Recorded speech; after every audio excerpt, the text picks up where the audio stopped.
Hello, everybody out there in podcast land. Thank you guys so much for tuning into the show. This episode is brought to you by G2 Paintball.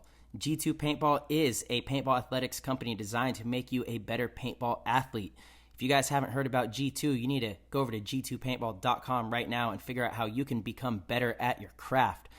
The Dynasty guys, all of us, we went out to Arizona and did an intense 3-day G2 training before World Cup, and we think that it really paid dividends and helped us go the extra distance. When we were running deep into the tournament, we were well prepared.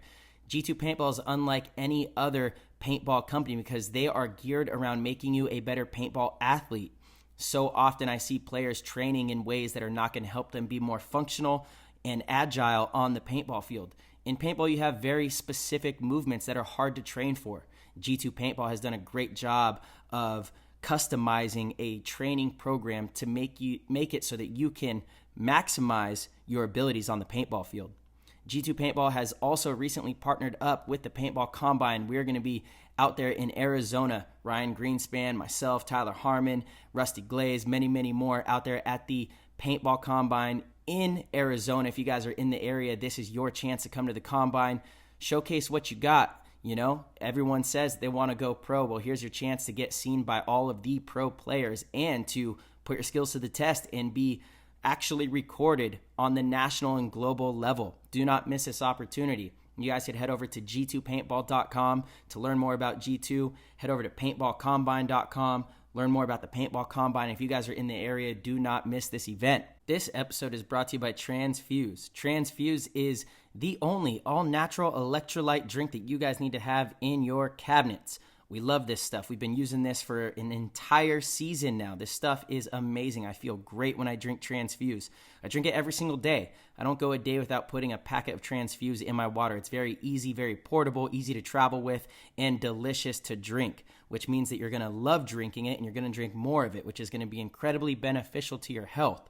Has magnesium, potassium, sodium, which are all amazing for proper hydration. It has zinc, vitamin C, vitamin B, and choline. These things are incredible cognitive enhancers and immune boosting formulas that you don't want to miss out on, especially in times like this.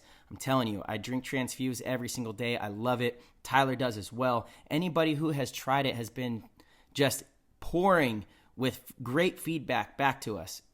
There's a reason that they're at all the NXL events, and a lot of the top teams and top professionals are using this product. Do not walk around dehydrated. I never realized how dehydrated I was, even when I was drinking all sorts of water. It's not enough. You need the proper nutrition. You need the right ingredients. Transfuse has done a great job of curating the perfect formula.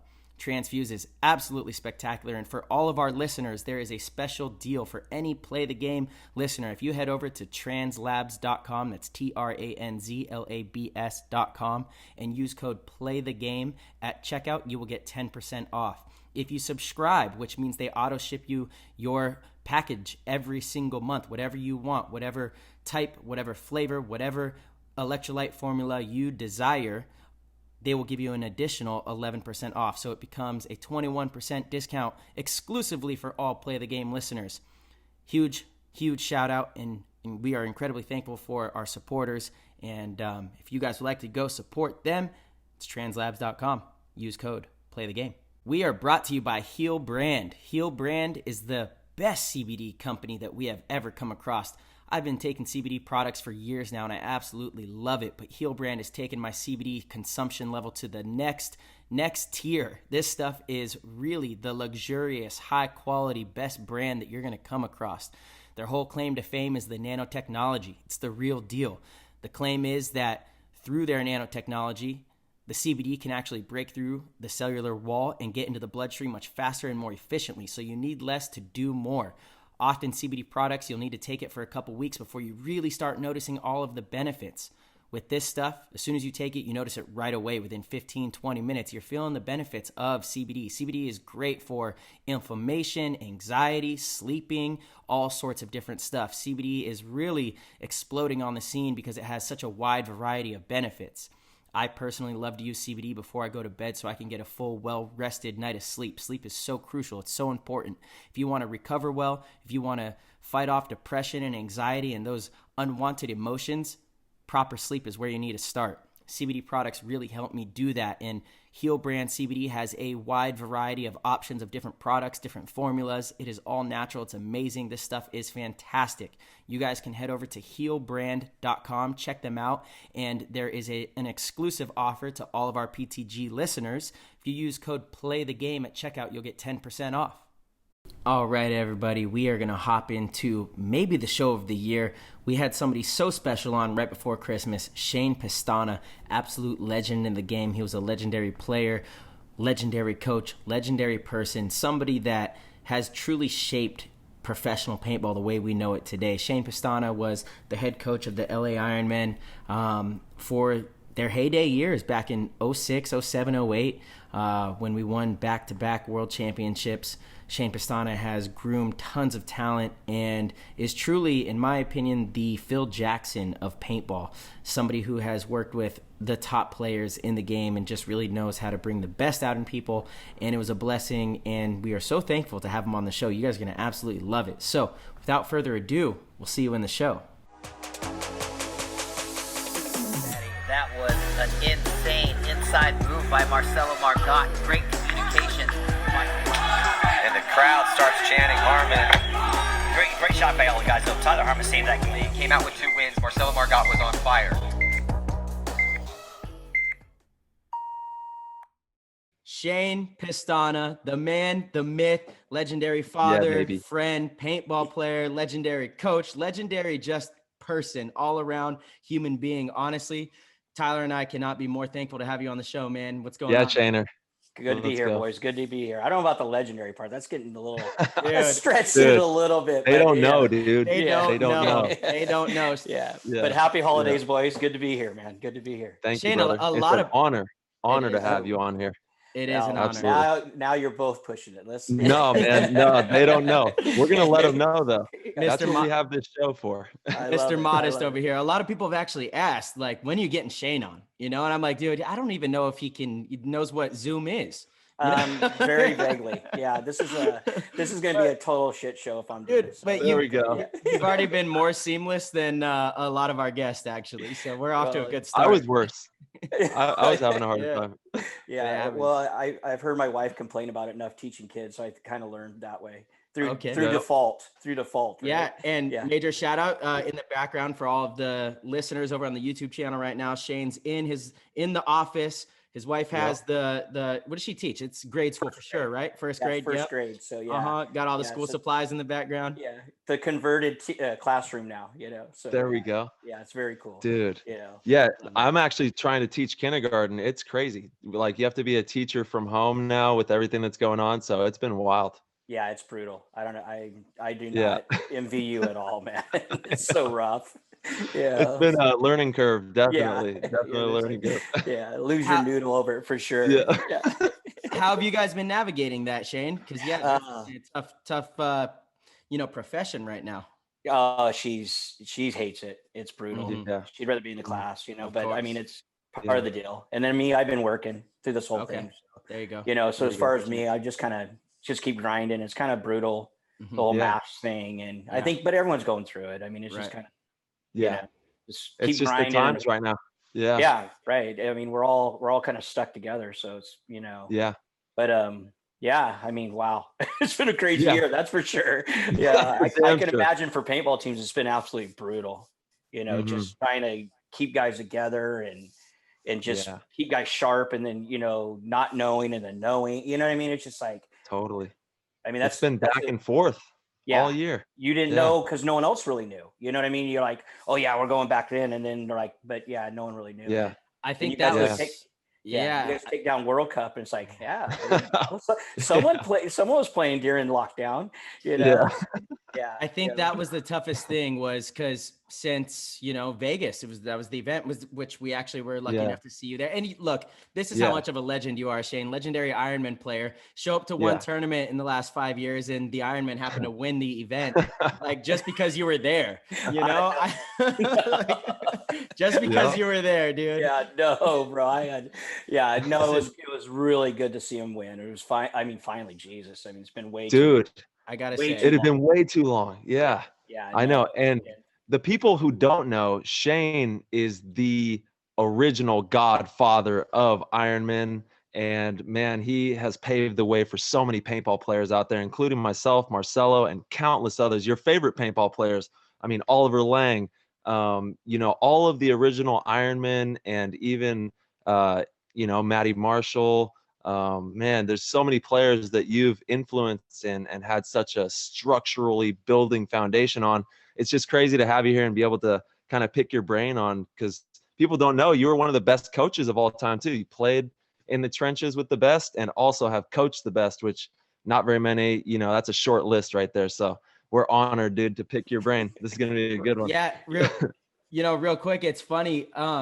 A lot of people don't even realize you at one point, Shane, were the young kid on the Ironman too. You were the up and comer. And I have a picture of this because, we got to give it. Here we go. There we go. Yeah, here we go. A major shout out to Chris Stone out in England. He actually does our YouTube thumbnails. He makes the graphic work. And he sent me this. This is what he made. This is going to be your thumbnail. I'm going to share it right now with all the YouTubers. But it's a great action pursuit. There we go. APG of Shane Pestana. You look like you're 14 years old right Look now. at the hair. I love that. I love the hair. I'm so bummed. You're on the cover there, crushing on the cover. Yeah. And look, I didn't put this, by the way. Someone in England did. The legend. I don't know if you guys can see it. Sorry, on the phone. It's probably kind of bad, but you'll see it on the YouTube channel. It's how we looking? I can't wait to dive into the grassroots on your story and just hear how it all started, man. Because it was fun. It's been a journey.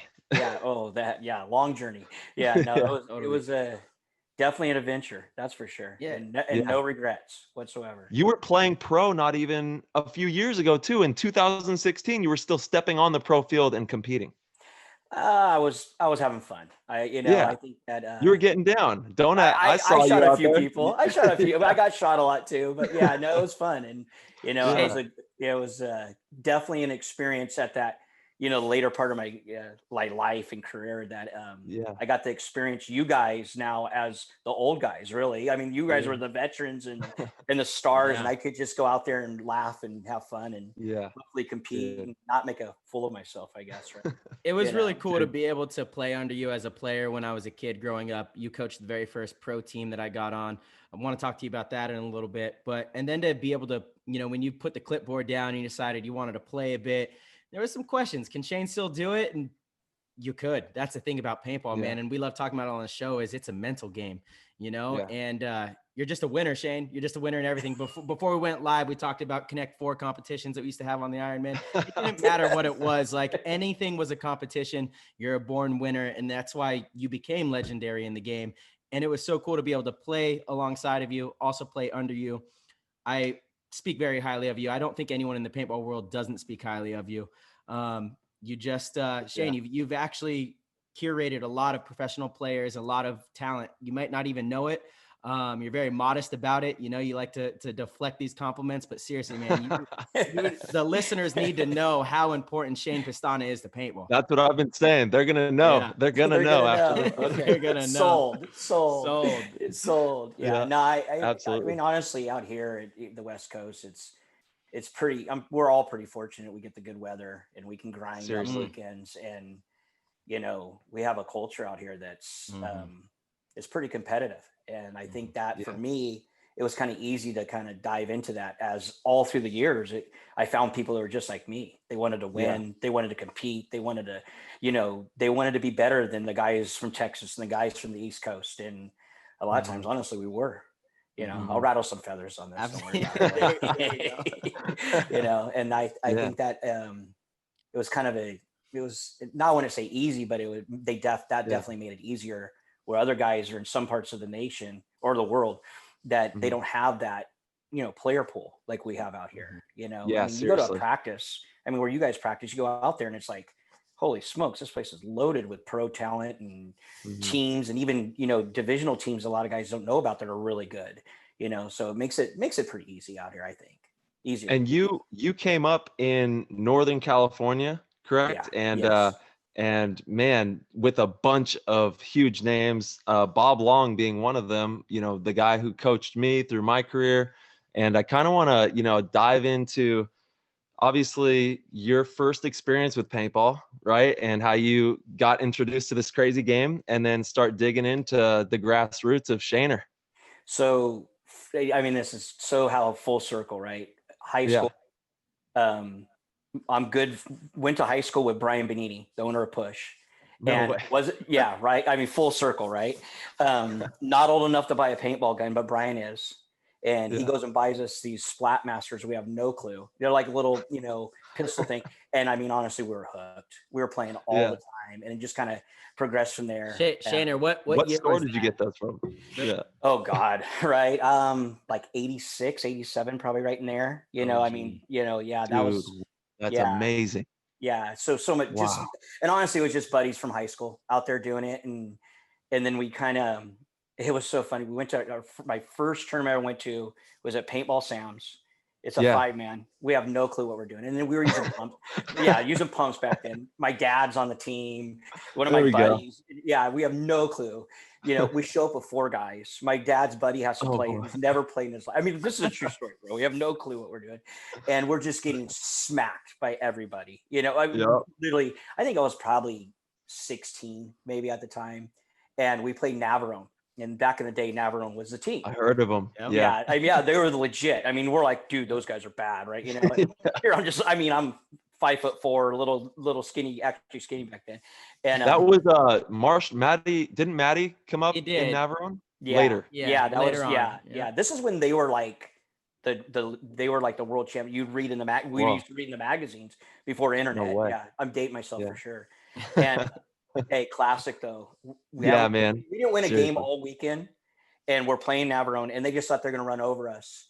And I had one of those games, boys. Shot 4 of them, pulled their flag.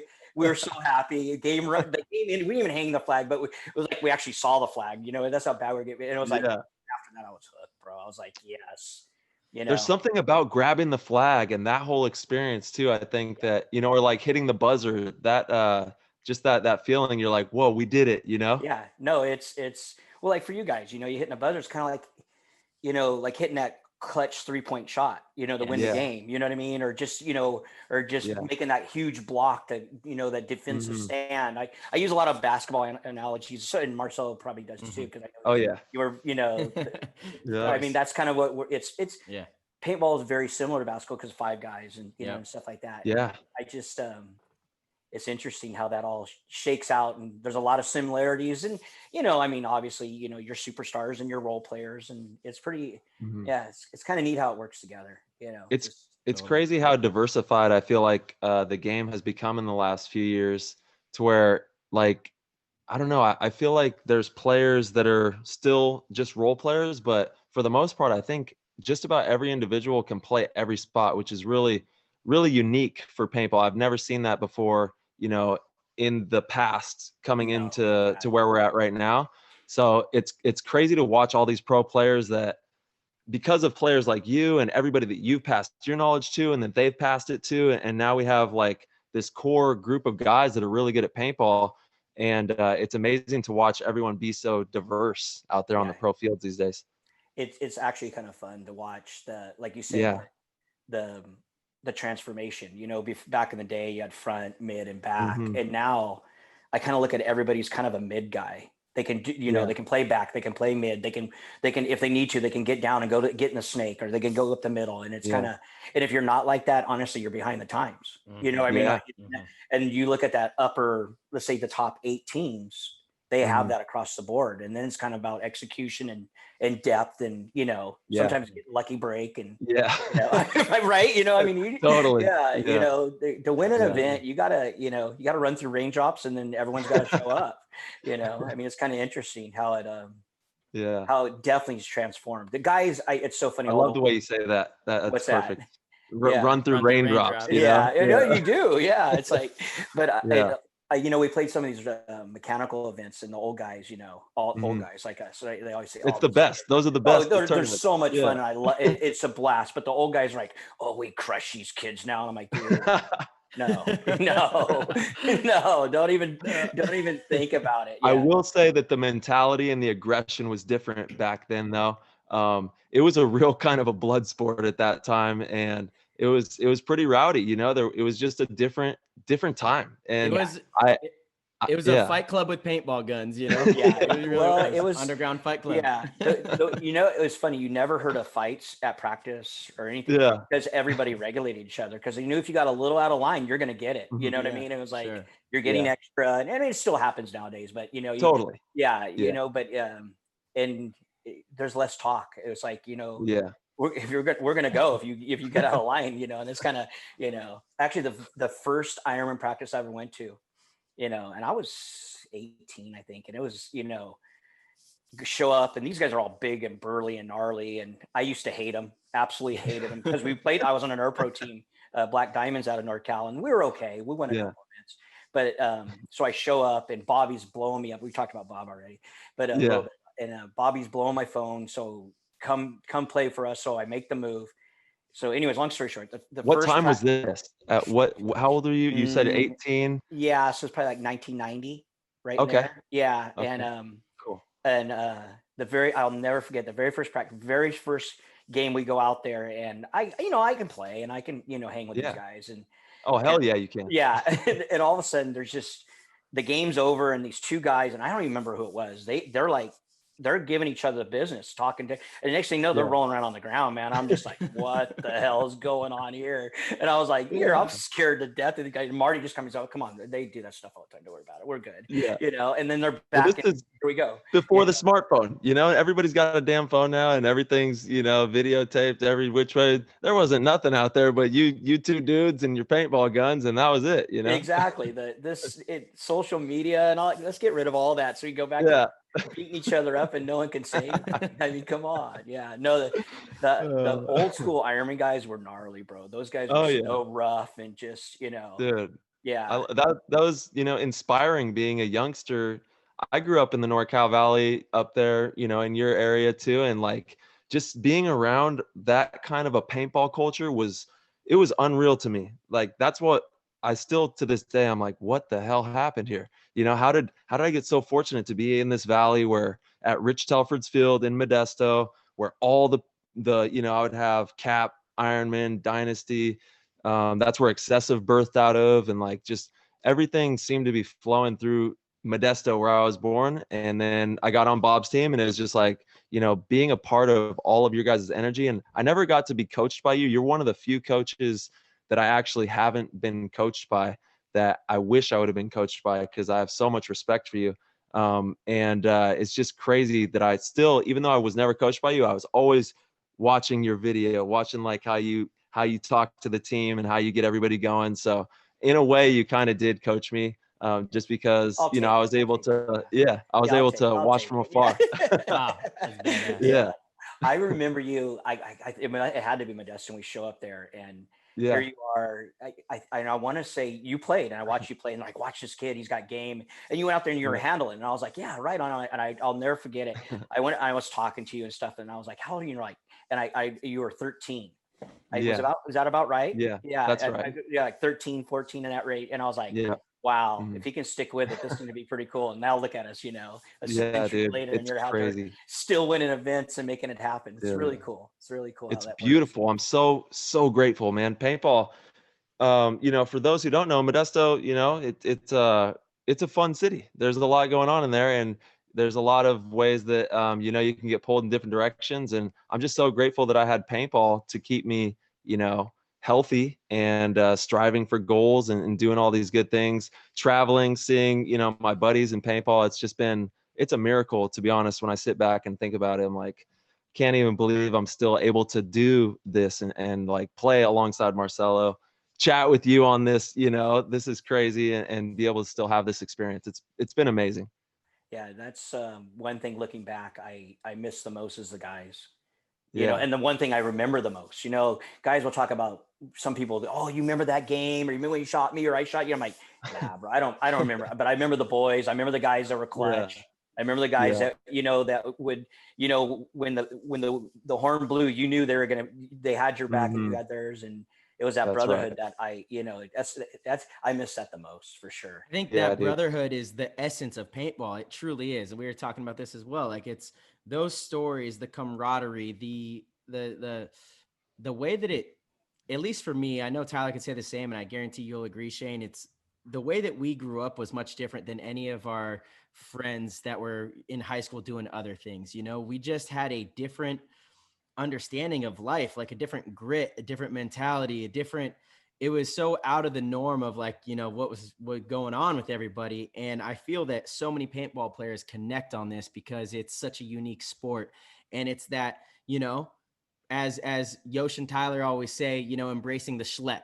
You know, paintball tournaments often you're like, it's pouring rain, it's muddy, it's cold. You're at like some bummy hotel or, you know, sometimes. And but those are like the best times because you're with some of your best friends and you laugh about That's it. right.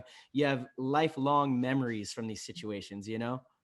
Oh, 100%. And you talk about like friends we grew up with, like as farther as I got out of high school, because literally as a senior in high school, I turned pro. And you kind of like you were 16, you know, that around that age, your high school friends kind of get that pushed to the side, but it's hard to keep that connection because every weekend we're traveling, every weekend we're practicing, and hey, there's a party here Saturday night. I'm like, bro, I got practice tomorrow. And I mean, you know, I'm trying to make a spot, and they're like, oh, this is stupid. You're like, no, bro, you don't understand. This is our blood, man. This is what we love to do. And it kind of grabs you. It's kind of, it's hard to duplicate. It really is. I mean, you know, I bought a boat, you know, you buy a boat, and I've been fishing. I duck hunted all my life, and I play poker a lot. But I bought the boat thinking, you know what, I'm going to go out there, and I salmon fish right here in my backyard. So, and it's fun and I love it, but it's not paintball, bro. It's not that, you know, it's not that, you know, nothing is. Yeah. The hair on the back of your arm stands up and you're, you know, here we go, you know, right. You know, and I think the brotherhood comes from you sacrifice so much with your family, with your, you know, your job, you know, just, it's such a commitment. And you know that the other 7, 8, 10 guys or whatever are all in the same boat as you. So you bond that way. And I think a lot of teams, the divisional teams don't have that. And that's why they don't win, or they can't get to that next level with the big pro teams, because they don't realize we work our ass off, man. You know, the pro guys grind, bro. And that's like, and we're doing it together, you know? And I think that's a big factor of that brotherhood that brings us so much closer together. You know, so it's kind of that's a profound statement. You're right, dude. I think that you're absolutely right. And you hit it on the head. That's absolutely why these teams don't win, is because, you know, I know that when I'm working my tail off, Marcelo's working his, and we're all working Arturo, you know, Blake, all the guys, obviously Scott Kemp, who you've played with and coached, and had a long story with Skimp. And it's just, you're right. It's all about that grit equity that Marcelo was talking about on another show. Like, you got to have that grit equity in the game, and everybody, when you do that, the whole organization is thriving to work harder for each other, you know? Yeah. The sacrifice and that grit equity. I like that one. That's a good one. I never heard that one before. Yeah. I don't know how it came to mind, but it's like, you know, like we make all these sacrifices for a game that doesn't give you an incredible monetary reward, right? But it's not about that. It's about almost more valuable stuff. You know, the stuff you get in return is more valuable than any sort of dollar sign, you know, any sort of check. And the more that you work for this stuff, like the more that you put in leading up to an event, you know, we were talking about, I was going to the field before World Cup, setting the field up, literally hammer and nails. Me and Fran, the owner of Victory Paintball, major shout out to Fran. He's doing fantastic things over there. And he let me play there. And, you know, part of the deal is like, you know, come help me set up the field. I'm like, happily, gladly, because I know that as I'm hammering in those damn nails, I'm sitting there like that. I'm building grit equity. You know, everything that I'm sacrificing for this game, for this sport, that is building your grit equity. When you're in the tournament, you have this tank that's full of stuff that you have built up. So if you're down 3 points, you want to fight back even more. You know, no matter what the situation, you have this fuel tank of grit because you've put it in already. You know, but if you just build that thing up, if you just show up Saturday, if you just show up Saturday and Sunday, you know, for your practice, the 2 weekends before the event, when you're at the tournament, when things start going south, you don't really care as much. It's easy to just kind of be like, well, we're down 4. I'm going to try, but I'm not going to try that hard. And you see that happen with teams all the time. You see teams give up in the pro division, and it's pathetic. You know, you can't do that. That's a lack of sacrifice, right? They didn't sacrifice enough for that, because any human that sacrifices enough for something is going to fight their hardest for it. I believe that, you know? And so grid equity, I guess that was grid equity. I'm glad you remembered that, Tyler. That's funny. That's our new shirt. How could I forget? That's our new shirt that's coming out. I love it. Solid pull. I love it. Yeah. I think that that we talk about the sacrifice, and I think that the you mentioned the pro division, but I think it's through the divisional and everything. The guys, like you said, to put in the work. I mean, Marcelo can vouch for this. I always say, let's put on our hard hat and bring our lunch pill and let's go to work. Let's grind and let's do the little things, because I always felt in practice, you couldn't win World Cup at practice, but you could lose it. And I always tried to do that approach. If you didn't do the little things, if you didn't run the pocket 12 points in a row at practice, just to figure out how to get out of it, and you get smashed down. And I think teams don't do that. I think they go to practice to win. They're going to run the same 2 plays every point and the same 4 or 5 guys. And, we'll put in that kid. It's like, no, man, everyone's got to contribute, because you don't know what's going to happen. Someone could get hurt. Someone could, and I know in the pro division now, a lot of guys are spinning points back and back, 3-4 points in a row. But I think, like with your team, everybody has to contribute, because I mean, honestly, everyone can. So you give them the benefit of the doubt and they go out there, but you can't do that if you don't put in the work, and I see that with the Ironman now, and talking about Fran and shout out to Fran and Nikki. Solid on it. We could definitely not talk about that. Absolutely. Yes, we got, sure. But they put in the work, and I mean, no one saw them winning Vegas going into it. I didn't even see that coming. Right. And I watched them play, and I'm like, man, those guys are confident. Todd's got them humming. And, it was kind of exciting to see that passion and the grid equity. I mean, you could tell in the off season, they put in those extra hours, and it showed, Totally.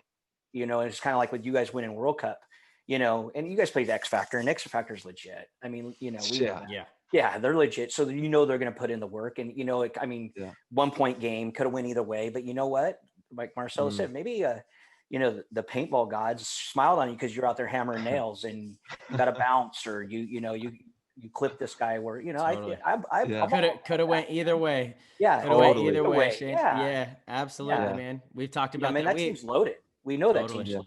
Totally.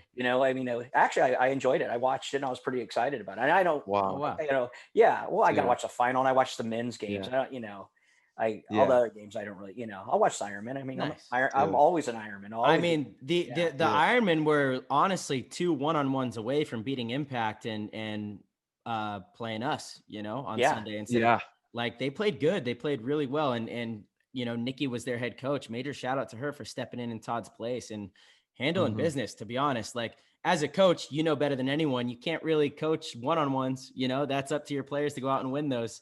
That's not on you, right? So she did a pretty damn good job up until I do want to say huge shout out to Nikki. She's a pioneer for female paintball players in general. She's obviously, running the Ironman and doing a tremendous job. So keep killing it, and huge shout out to her for sure. Yeah, no, it was classic. The first game they get blown out, and I'm like, oh God, this could, and right. And I'm like, oh man, okay, here we go, and the next game they come out, and I'm like, I saw the adjustments, I saw the confidence, and I'm like, she's got him. And I think, and you got to, I see as Fran and Nikki as a package, because we talk about that grit equity. They work so hard, and they are all in. And I think that's why they did so well, is because the players respected them. You know what I mean? You guys know, we've had guys that come in and tell us, and you're like, dude, you haven't been here in 3 weeks, and you're telling me how to run to the corner or go do this. I'm like, no, man, you got to put in the work. Right. And if the players respect you, then I think that's the first step. And then you got to, and I think it showed that's huge. That's and it doesn't surprise me. She put in, I know how she works. She she put in the work. Todd, I'm sure, was there helping her at the field or practice it, or even before. I don't know how it worked out. Todd was at the practice. He was at one of them, and I just think the guys, you could tell they respected her. And I think there's so many coaches out there that don't earn the respect of their players. Yes. And that's a downfall to their team. I think that if your boys don't respect you, or your girls, that's, there you go. Yeah. But I think that it showed that she put in the work and the guys respected that. And I think that's awesome. And like you said, it's a pioneer. I mean, good for her. I mean, I'm shocked that there hasn't been a female pro player yet. I really, because I'm too. There has been in Europe. Okay. And actually, Shane, this chick, Nicholson, she played for a team called PP Arena. Shaner, Tyler, do you know who I'm talking about? I've heard of her. This girl was a savage. She was really good. I'm not kidding. Like, I remember last year we put together a fun team, the Golden State Kings. It was me, Ryan Greenspan, Archie, Kyle Spica, Blake Yarber. Rainey played with us as well. It was a fun team, right? Fun team. Just absolutely loaded. Absolutely loaded. It was fun because we won. Let's be honest. Winning is the most fun thing you can do, right? Winning's fun, baby. Winning's fun. Absolutely. But this girl, I remember one event, we practiced PP Arena, and everybody already knew she was a good player. Like, she balls out over there. She's one of the better players, no joke. And we were practicing, and she like got in the snake and punked out Kyle like 3 points in a row, nice. and it got to a point to where Kyle's like, dude, I don't want to go against her. I want to go to the other side of the field. She was nasty, like truly the best. She's hands down the best female. How you gonna put Kyle on blast like that? You roasted. You just ruined him. Kyle's a multi-world champ, dude. Kyle's done it all. He's got no shame, man. He's one of the best for a reason. You could have a little humility. Yeah. So, but no, Kyle, he has that new video that dropped today. That was tight. Oh yeah, that was. Yeah, you could head over to Kyle's Instagram. All love to Kyle. But hey, she just at that practice, she got the better piece of him. And then I think we played them in the tournament too. And I remember looking at him like, you better not let that happen again, dude. You better not. Oh, I bet you he was focused for that game. He's like, she's getting it. She's getting it ugly. But I agree. We should have I'm perplexed why there hasn't been a pro player that's a woman in America, because I feel like there's such an amazing opportunity, for there to be some growth. We got to nurture that. We got to make sure that we can. Yeah. I bet you'll see it in the next 5 to 7 years. So female paintball players in the US are a much newer concept. It's been going on in Europe for a longer time. If you like 5 years ago, you'd go over to Europe and there's a big pool of female paintball players, and you're like, damn, she's pretty good, or she's pretty good. Yeah. Damn, she's pretty good too, And it's just now catching on here. But I know with the women's Team USA squad, there's a few girls on that team that are ballers, truly, And I'm like, so, another 4 or 5 years of grinding and experience, they build that grit equity. You never know. You could see them in the pro division. Yeah. I mean, you would think one of the lower teams, they can make one of those teams. And I mean, the good old boy network's kind of tough to crack in that top, like your change of teams, but you got to earn that. You gotta pay your dues. I mean, it's just like every other kid that comes in, and I mean, in the pro division, as we know, it's pretty bloody out there. So you gotta be willing to sacrifice everything to be able to be in that level, So I could see it. I could see it happen. Nikki, paved the way for that, with being a coach, and totally. I definitely know she coached better than a lot of other guys at that tournament. Yeah, there we go. Absolutely. Shout out to Nikki. Absolutely. Well, the sad reality is some of these teams have really poor leadership, and then they put in we talk about sacrifice. If you're in the bottom 10 teams in the pro division, you're sacrificing a lot, because I know you're paying for some of your stuff too, and so it's a lot. And the coaches on those teams are the least invested, and that really sucks, because it makes a big difference. And not to put people on blast, but it's just the reality of it. They're the least invested, and so the teams are at a disadvantage right from the beginning, and absolutely. A coach makes a big difference. Really does, makes a it's everything. And, well, you guys got a pretty good one there. Yeah, we do. We lucked out with Rusty. Yeah. He's one of those guys that I definitely didn't like going up against, as a player or as a coach, because he got it, he understood it. You guys respected him, and he wasn't predictable. I think that, I think he handles your core. There's only a certain handful of people who could handle your team. That's right. I mean, let's be honest, and it could probably be a short list on one hand, and really, because you have a lot of, I want to say egos, but I mean, a lot of different personalities that are experienced. And yeah, that's a tough task. It's kind of like when Marcelo was a kid, when I was coaching Ironman, I had, I mean, you want to talk about a diverse group that was all talented. Are you kidding me? Let's talk about that. Are you kidding me? Oliver Lang, Nikki Cuba, Mr. Yu, Mike Paxson, Ryan Williams, Todd Adamson, Billy Saransky. Get out of here. How did you do? I'm saying those names out loud. How did you even do that, Shane? I mean, the crazy part about that team was a lot of it was Billy Wing and Brian Benini. They were kind of like the GMs, and they're like, what do you think? And I was like, and for me, I was kind of like, bro, if we can get this guy, great, more talent, the better. I mean, you think about, we were rolling 10, 12 guys, and 15 even, I think, Shane. Year. Well, when we were out at the ranch, we had a ton of guys because we just needed people to practice against. And totally, and it kind of it was a healthy environment. I mean, so competitive. You guys had a great system. The way that you had the system set up was phenomenal. The Ironman system, and we're talking about in like the 2007 era, right? We're right in that time frame. Just the way that the system was run was phenomenal to watch from outside too. And I know, me and Marcelo, that's, we became friends when we were just kids. So I also was able to just kind of see how it all was running, and it was spectacular to watch from a distance. I can only imagine being in there. Yeah. What was cool about it is Dave, Dave DeHaan, the owner of Die, he was always wanting us to always have that youth like Marcelo and Mouse and Brandon Short to interject, to just be that offensive threat and to the older guys. So we never got complacent, and we were always, offensive. And you guys know as well as I do, guys, the longer they get in there, you get bigger egos, and they're not putting in the work to be that grind. Now, I think nowadays you don't have that as much because it's so competitive. But back then, you had to have youth pushing them, and I mean, those three names, you look at Marcelo, Mouse, and Brandon, were kind of the kids on the team. And honestly, we are in the finals we're at the finals of World Cup, and I'm rolling two of them, if not three of them at the same time. A lot of times Mouse and Brandon were on the field at the same time because they're both snake players. But, I mean, here I got, you're talking, this is Brandon Short for everybody, not Brandon Cornell. No, this is Shorty. And actually I found Shorty at a tryout at SC Village, believe it or not, and it's just kind of wild. Here's this little kid that comes up to me and he's like, we're having an open tryout, and he comes up and he goes, watch this. And I was like, oh, I swear to God, I was like, wow. Yeah, Shorty. And he just went out there like a madman and ran through and shot all these guys. And I was like, yeah. And he was actually the only guy we picked up from the tryout. Dude, you know what we call him on Dynasty? We call him the surgeon. Yeah, that's what we call Brandon.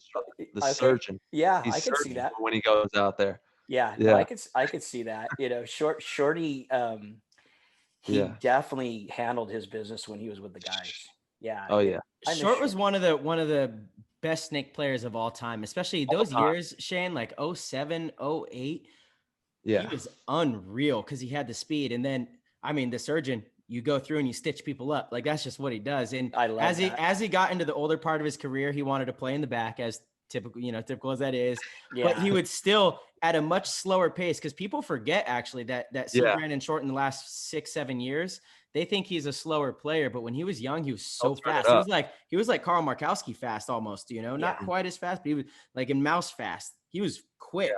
No, very quick. Quick was quick. Like he would go like snake corner to corner. That was his move. He was kind of the first one to really do that. But now he does it in a much slower, surgical kind of way. But he still sees with his mind those moves, and he's always taking them. Yeah. No, that team we had was good, bro. But back to back, we had a lot of talent, but we put in the work. And I don't know if guys realize how much work. I remember Dave asked me for the first event. He's all, what do you think? I'm all, we're going to win. And he's like, you never say that. I'm all, no, bro, we're going to win. Yeah. And I don't know if you remember the cover came out with Josh Hill on it. And do you remember that one? But anyways, I'll never forget it. The cover. and it Josh said, Hill, shout out to Twisted Factory. He was on my team. Hill, one of our boys. Yeah. And it was a picture of Josh. Josh got a cover, which was awesome. And it said, be afraid. Yeah. And I'm like, because we're coming. Yeah. And that team was just, it was nasty, man. The ranch was such an amazing gift from Dave. I got to give major props to Dave, man. And we haven't always seen eye to eye on some stuff. That's fine. But he's been a guardian figure to me my whole paintball career. He found me out as a young kid, I think 12, 13 years old, and kind of brought me into the dye camp. Dave has been just a standout dude. But for paintball, I don't know if many people have more heart for the game of paintball than Dave Youngblood. I don't think so. No, he's Dave. I mean, I can go back to Dave as a player before dye. And when did you meet him first? When did I meet him first? Yeah. Oh, bro, classic story. With Chuck Hinch, I'm on the California Black Diamonds, and I don't remember. So it had to be like probably 90, 89. Yeah. It was right before I joined the Ironman. So, and we're in Nashville at the big event out there, Lively Open. In Nashville, holy moly! Yeah. You got traveling at that time and everything. Oh yeah. Wow. And there was a like a players party, and back then everyone went to the players party. I mean, because that was just like there was nothing else to do. And so, I'm not even old enough to drink, and maybe I have a couple cocktails in me. And Chuck's like, "Come with me," and I'm like, "Oh, okay." So I follow Chuck, and Chuck goes up to Dave, and he says, "This kid right here will kick your ass in 1-on-1s anytime, any day." And Dave's like, "What?" He's like, "What is this guy talking about?" And I was like, "Okay, I didn't expect that." It was so Dave and I still talk about it. Like, what was he thinking? Yeah, and then Dave and I became good friends because of that. Like, because Dave was a baller. I don't know if people realize how good of a player Dave was. I mean, show up in a suit and just dominate. Yeah, I hated the suit. I was like, "Bro, the suit's gotta go." Yeah, and he used to wear the whole black with us, but he was one of those guys. Back in the day, the game would slow up. It's G2 and 8 up, and so it's like that 8-on-8, and I'm talking about. The game kind of slows up, and there's something has to happen. You clip a guy, or Dave was always known for this black flash running through the woods or running down the hyperball field and smoke train two guys. Usually do a big tumble and fall. Fall over, get shot up, but that window would open up and we go funneling through. And he was known for that. And it was just like, man, how'd you see that window? And it was pretty. Dave was a damn good player, great shot too. And I think that love for the game, it transferred right into dye and what he's done for the team, what he's done for the Ironman all these years. And for paintball, Shane, I think he was the greatest owner for a league because he sacrificed he sacrificed a lot for professional paintball. Those years of like Paintball Access and the PSP. I know a lot of people have some issues with some of the decisions he made, but those decisions were never out of bad intention. He always was looking for the best way forward for paintball, for pro paintball especially. Like his passion was always there. I got to give him that to the fullest. And you don't always see that with some of the other league owners. You truly don't. I have always said that I think Dave was he did everything with the intention of the sport, even if it kind of compromised his own financial, stability in some ways. He put a lot of money into Paintball Access, and that shit was dope. And the PSP when they were doing stuff. So, you can't deny the heart of Dave Youngblood the trail. He's been blazing 100%. That trail for a long time, man. Yeah, 100%. Dave loved the game. That's what people don't realize is Dave was a player just like you and me and everybody else. He loves the game like everyone else does, and he wants the game that I think, like you're saying, a lot of the promoters that weren't cut from that cloth, they don't have that what we had. That experience, that brotherhood, they just, they see it as a money or just an opportunity for themselves, which is great because there's a sacrifice there, but Dave was willing to sacrifice, and I'm being biased. My good friends like Brian Benini, his products are like that because he's just like us. He was a player and he went through it and he knows what people want. And I think that's kind of, you see that with the guys in the industry that were players and then turned into, industry leaders, and it's kind of, and that's Push, right? Push product. Yeah. With Lasoya and Benini. Yeah. It's like, yeah, Brian and I'm like I said, I'm being biased. Brian and I grew up together. I mean, literally his cousin was my best friend from like second grade. So, I mean, like we're brothers from another, So it's a long time, awesome. And Dave, going back to Dave, I think Dave put so much into this industry. And I think that's kind of a downfall of this industry. You have a lot of petty people that don't give the respect that should be given. Sure. Yeah, totally. I mean, well, Shane, that's a whole reason for this show, though. Play the Game is look, it's blowing up. People around the world are listening and Play the Game, baby. And we are here to tell the truth, the stories, and keep this shit in concrete, because Tyler and I were lucky that we were young when we started, but we've been in this a long time now. So we were like in a blessed era where it was like the old school meets the new school, we're like part of that new school. And like kids nowadays just have no idea, because we still had a sense of like hyperball and Woodsball.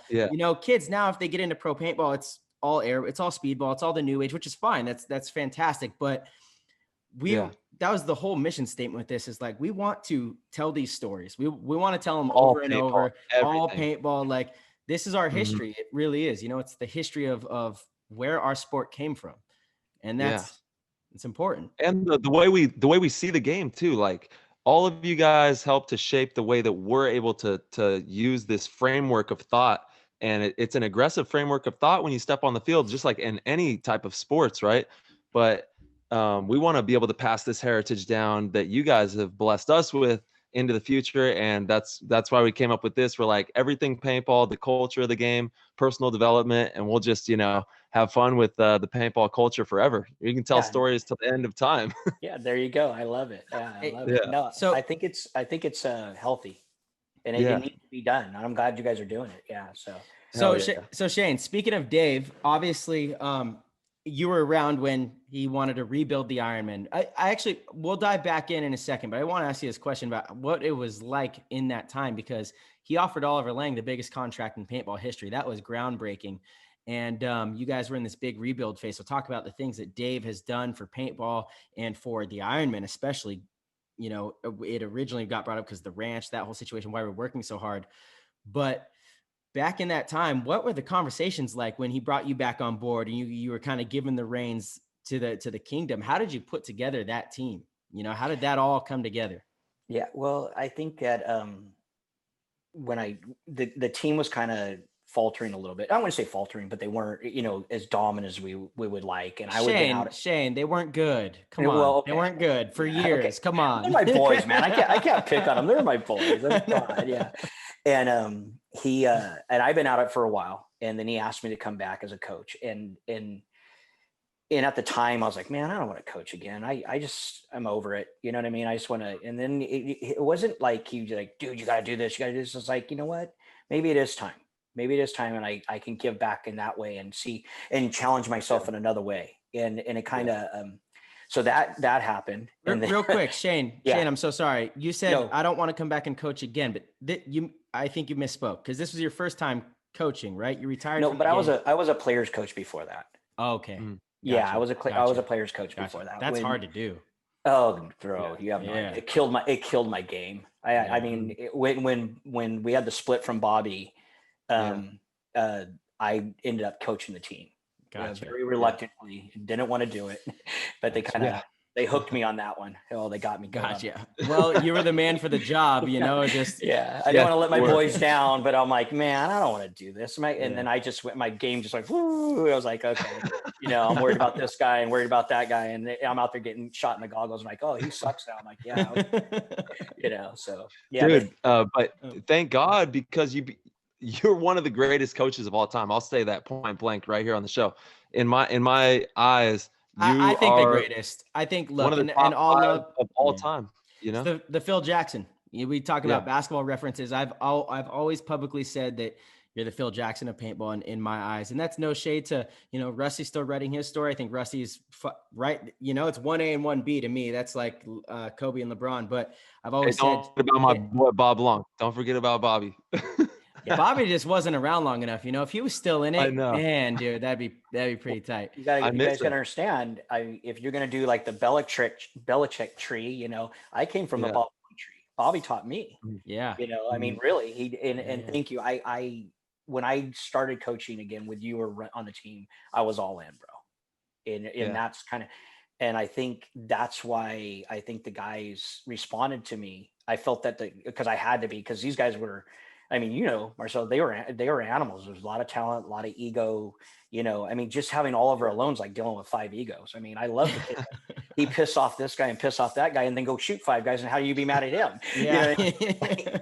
You know, it's like, I mean, yeah, but no, right. Absolutely. So classic. Yeah, it is, dude. It's timeless stuff. Yeah, it really was. I mean, I don't think I don't think when I came on, I knew how hard it was going to be as far as like how much work you had to put in. I was like, man, I can handle this. I can do this. I can do that. And then, and it took a bit. It took me a little learning curve to get, you know, because I'm not the most like organized guy. I would say I'm more of a player's coach and feel. And I'm telling you, your Phil Jackson Rusty Glaze is Belichick. It's the X's and O's, and then Phil Jackson knew how to get the most out of his superstars. Like they are both the best at what they do, you know, just they do it different ways, you know, and like that was always your gift, in my opinion, was you knew how to get what you needed from each of your players. You know, that's you knew their personalities. It's a unique gift, you know.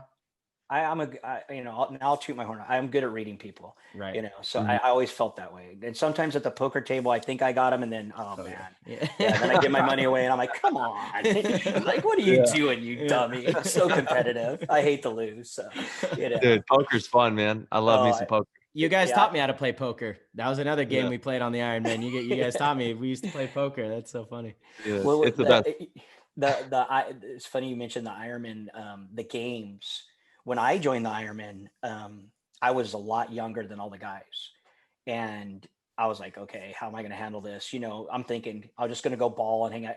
But that wasn't the only thing that mattered with these guys. It was like, how are you going to be off the field? Are you going to be are you going to be a pain in the ass? Are you not going to be an adult? Are you know, I mean, you just say things we do. Totally. Of course. Yeah. And then I'll never forget it. We're at JT. John Gregory has us down there, and they have a ping pong table out there.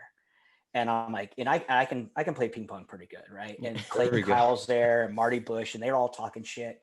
Bro, we played for hours and hours, sweat pouring off us, talking shit. And that's when then I knew, I was like, okay, these are my boys right here. I mean, on the field, you know, I mean, so competitive. We're just, I mean, it was like, they're like, oh, we got, you know, Luis, we wanted to do another photo. And we're like, no. This is game point, man. You got to give us a little time. This is, you know, and then it transferred into, like you're saying, all these different games. We used to go to, what's the restaurant with the checkerboard? Is that Cracker Barrel? Cracker Barrel. And they have the checkerboard thing. Yeah. I mean, we would be standing around the checkerboard, and Marty and I would be playing checkers. You know, I mean, Marty's way better than me because he's super smart.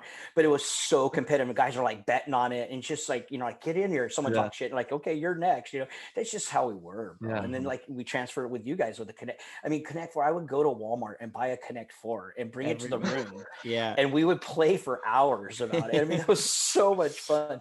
Dude, who threw the Connect 4? I know somebody got mad and tossed this. I mean, you don't even have to, everyone knows it was Ollie Lang. I mean, he hated to lose, and we would take his soul and he'd lose, and he got so mad that night. And and you know, you got to talk shit on him because I don't think people realize how competitive. I mean, if you know him, how competitive he was, and what made him great. I mean, he still is to this very moment. You know, Ollie could step on the field right now and be better than 90% of the players right now. Sure. I know that because and it's not about the snap shooting, all that would come back to him. It's that fire, that's what I loved about him. Because I saw a lot of myself when I was younger, the way he just had that, you know, that grit equity, right? I mean, you know, he hated to lose, but he definitely did get his ass kicked in Collect 4, threw it against the wall, checker things everywhere. It was awesome. Yeah. You know, or like, you know, it was like, and then it was even better because we could talk shit on it even more about it, you know? So it's just, and I think that he's amazing, man. God. No, I mean, you know, I miss him. He's the best of all time, man. Yeah. Hands down. In my opinion, he's the best we've ever seen. Yeah. You know, I mean, there's a lot of great players out there, but I mean, he's Jordan. He's the Michael Jordan. Yeah. He is. Yeah, he's Jordan. You know, I mean, and he paved the way for everybody. Like you talking about me, I look at Oliver okay, I got to go back. So here's Ollie on our team, and where were we? I think it was Chicago, and I'm not great at games, but I'm pretty sure it was Chicago. And here's this young kid, and I'm behind him. I think Yosh was on the team at the time, and this was early in your career. Yeah, I'm playing. I'm behind him. I'll never forget it, bro. Yeah. Game slows down, like we talked about with Dave. Game slows down, and I'm communicating to him, and I'm shooting my gun and all stuff, and all of a sudden he gets up and goes. Yeah. And I'll never forget it, guys. I mean, I'm serious. This is when I knew. He gets up and goes, and I don't know how many guys he shot. He got shot. The game was over 20 seconds later. I mean, it was just like, bro. And it was like, holy smokes. 3-4 guys, boom, boom, boom. Here comes the men. We're flying down the field. Okay. Yeah.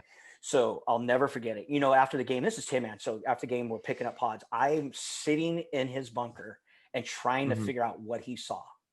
And and literally, I'm 10 yards behind him, and I didn't see it. And I'm like, what the? I mean, and then, bro, it was like one of those moments like, we got a special one here. And he was probably like, he had to be young, maybe 17 at the time. I don't know on dates and stuff, but I mean, I was like, holy smokes. That was something I have never, in my career, never would have done. And I just watched him do it.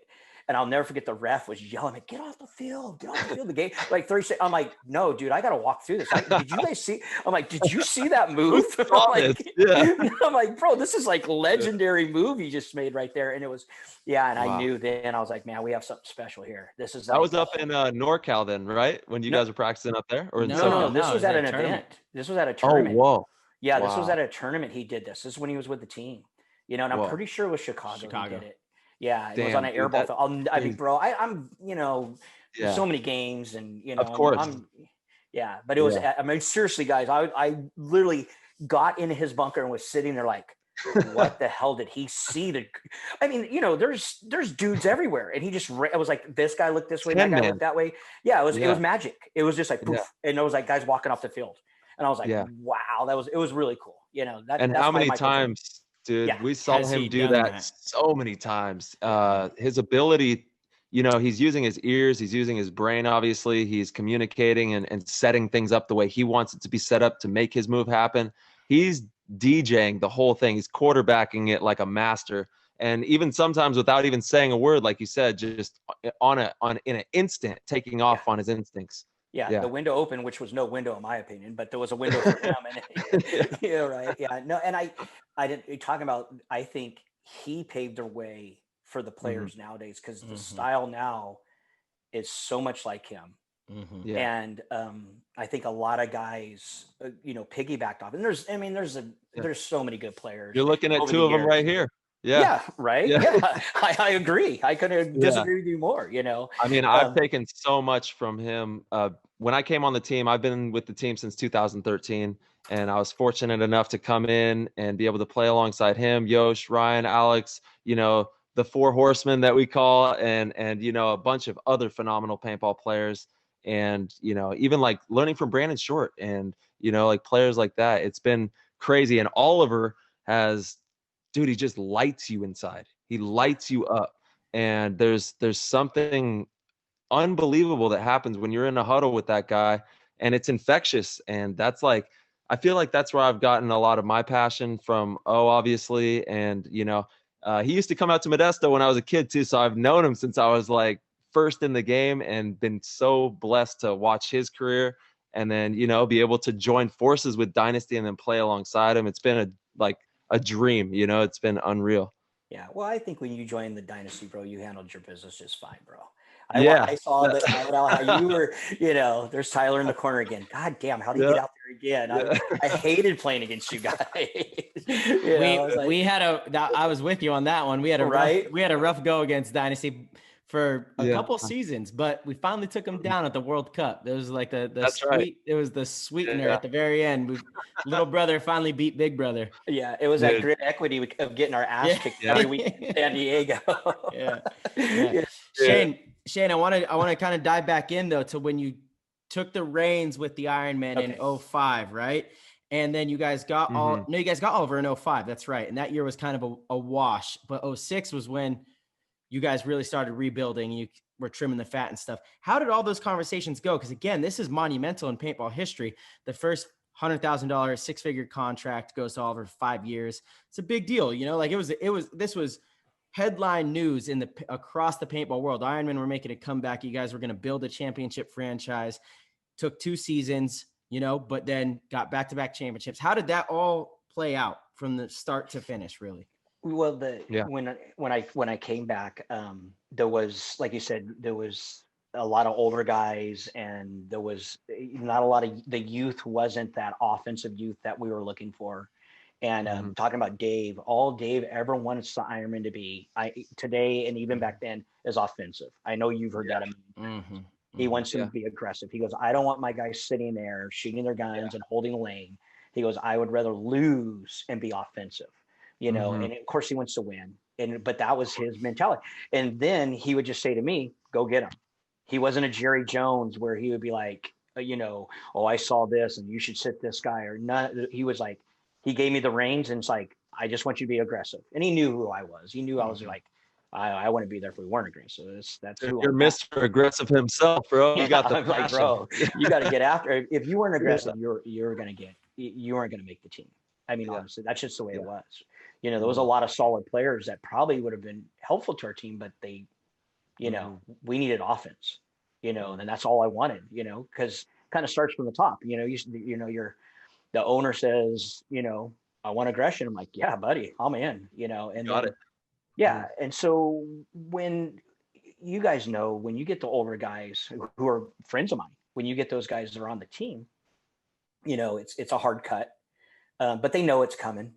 I mean, honestly, most of the time, whenever I always felt like if I cut a guy, most of the time they knew it was coming, you know, 99% of the time, they're like, yeah, I can see that. I'm not playing that much, or, you know, make an excuse or what have you. And they knew. And then that I can't remember, Marcelo, did we get the ranch after the first year? It was the second year we got the ranch, right?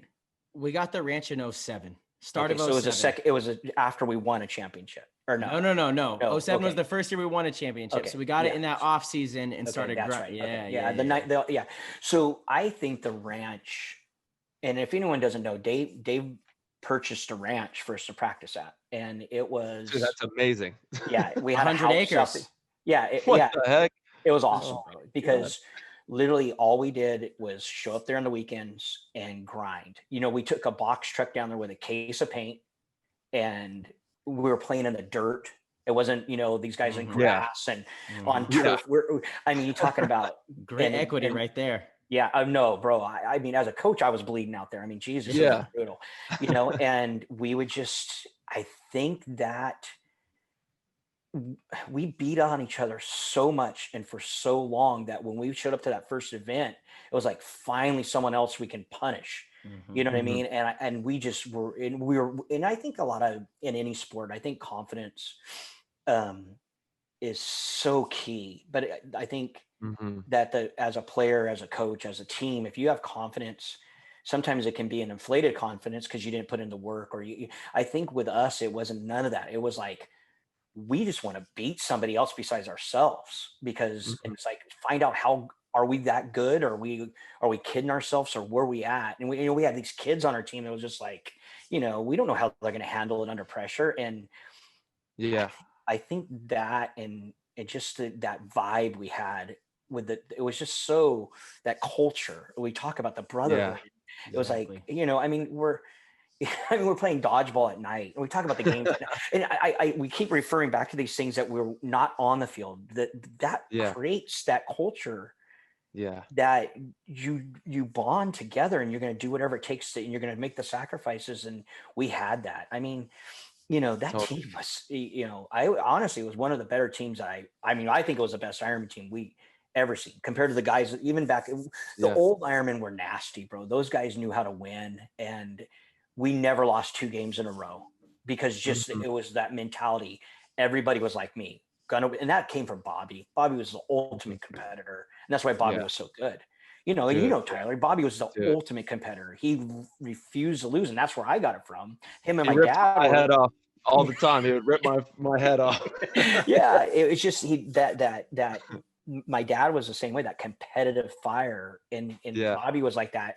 And it you know, just the will to win. And I feel that the team, going into that first event, and we talked about the Josh Hill thing, that cover. And then I think some teams, when they get to that and they win and they kind of feel like, I think they back off a little bit. They let off the throttle and they kind of, they start going on Instagram or whatever. And back then it wasn't so bad, but now I see that with teams nowadays, like, I'm the man. But we were like, oh, that wasn't good enough. We want to punish teams now, right, Marcelo? We was like, we didn't want to lose to anybody. We didn't want to lose a game, and that was kind of, I hope that I felt that I had part of that. I think Oliver definitely had a part of that. For sure. How rough was it? The work was more fun than the win, like that was what we enjoyed. The whole process, being together like that and putting in that grind, like the tournaments and the wins were just kind of a little cherry on top. But like the whole mountain was all the work. Like we truly enjoyed it. And that was because of you and Oliver and Nikki Cuba, Paxson, all the guys that made that process enjoyable, like it was just the culture. You said it perfectly. It was the culture. Sorry, you were about to ask something though, right there. So remember when we picked up Oliver on the contract? Do you remember that day? Were you with us when we're at Hollywood Sports and we're practicing Dynasty? And wow, you want to talk about? I wasn't there. We were still on Aftermath. I've heard stories. Yeah. Oh my God, bro! You went so. Let's talk about this. Oh my God, bro! It was so. He shows up and he's like, "Hey guys, guess what? See you later." Pretty much. It was, so we're practicing Dinobots and we're at Hollywood Sports, and shout out to Bear and his dad. Shout out to Bear and Gio. And we Dave tells me, I know that a couple of days before that we're getting Ollie, and I'm like, okay, all right, Here we go. Here we go. And we're practicing, and they don't know, and none of them, and so they're getting ready out in the parking lot, and oh man. And he pulls them all together in a huddle, and here we are getting ready to play, and everyone's like, what's going on? And I'm like, well, Oliver's going to be wearing red this year. And everyone's like, oh, okay. Whoa. Yeah. And I had all the old guys still on the team. And, this is that first year, and he went in and pretty much told them. And there was some heat. I mean, you can imagine there was some heat in the kitchen on that one. Who took it the hardest? I was avoiding him. Yeah, I honestly, I didn't want to make eye contact with them because I was like, oh man, they're gonna shoot me, and they're gonna shoot, I mean, like I'm sitting on the sidelines taking heaters in the neck from them, and like, it was like, and then, and then, I don't even remember if Oliver played with us that day, but man, that was rough, bro. And I'm sure you guys. So wait, he probably just rolled out. He was like, okay, I gave him the news, and I'll see you guys later. Nah, he played with you guys. We've gotten this story multiple from. Okay, he did. Yeah, he probably did. Yeah, and he had a little, Ollie is. He had a little vendetta. He's like, I'm going to give it to every one of you, and and I mean, and he played good, and he was excited, and it was exciting for the whole. For the community. That was a huge moment in time for paintball in general, Well, because it was the first time that you thought, wow, a pro player could get a legitimate salary, right? Dave again. Dave, exactly. Dave again, And that was over 5 years, am I correct on that? It was 100,000 per year for 5 years. Yeah. It's the biggest contract ever in the history of paintball, which is pretty cool. Players now talk about, I make the most money, this, and I'm like, dude, you make peanuts compared to what Oliver has done. Again, that's why you could maybe make the argument that some players might have a better game. Maybe. I'm not even saying that, but just if you look at the body of work that Oliver did, from how he affected his teammates to how he was a leader on and off the field to how he just won, whether he was the best or not, he found a way to win. That's like first and foremost. I have this conversation all the time, like LeBron or Kobe. And I'm like, I'm taking Kobe all day. LeBron will put up way better stats, but Kobe was just a winner. Like there's something about a person who they just win, that maybe the stats aren't better, but stats don't always tell the whole story, and Oliver was that. He embodied every bit of it. The highest paid, much deserved. He was really like a pioneer in the travel and clinics. Shout out to Ryan Greenspan. He was as well. But, those guys really did pave the way there. But Oliver he did it in all forms, all aspects. He did it in, if you look at Jordan, when he kind of retired for, he won 3 championships, took a year off, came back and won 3 in a row. Right. Oliver, in a way, kind of did something similar when he retired, went to the jungle, went to the Amazon, went on a retreat for a couple years, came back just for World Cup, and we won World Cup in 15. You know, like it's just kind of that magic, you know, that sometimes look, you say there's a little bit of luck. You got to run through the rain sometimes. Oliver is like the best at running through the rain, you know, like truly. That's Mr. Magic. That's what they call him now. Have you seen his Instagram? That's Mr. Magic. Dude, he's the one. Yeah. But I feel a lot of that comes from you, Shane. I really do. I feel like, because you got a hold of, you know, I look back on this actually, because I remember when I first got on the team, I was looking at Oliver like he was an old man, you know, in the game, like a veteran. He was 24. Yeah. That's crazy because I'm 30 now, you know? And so it's like looking back, it's just really crazy. But absolutely, you had a big, profound effect on him. And I know he's given you tons of praise. And you know, anytime we've talked, like he wore number 2 because of you, you know? I like that though. That's good. He should wear number 2. He should wear number 2, you know? He should. I love that as well. And so, I mean, Shane, you've just really been such a monumental figure. That's undoubtedly the case. I with the team, not to interrupt, but I think when we got in that situation with Oliver, I think, and we haven't mentioned him actually. And I was thinking about when you said that, what helped me drive this team and spearhead it to and a lot of it was Billy Wing. Billy was kind of my backbone because he was the core guy on the team, really the last core guy when we started, you know, axing guys and pushing guys and bringing in kids and, you know, and Billy and I were kind of that I look at those 2 pillars of that. We're going to be the solid pillars and everything else we're going to grow around it. And he had a better vibe of because I've been out of it for a while, who was hot, who's a better player, who's would fit better. You know, we get Oliver, and then Oliver was his input. So then the 3 of us would start to build a team. And Marcelo, I know you can, those 2 butted heads every day, every game. But I think that's what drove us so much better because it was like 2 different perspectives.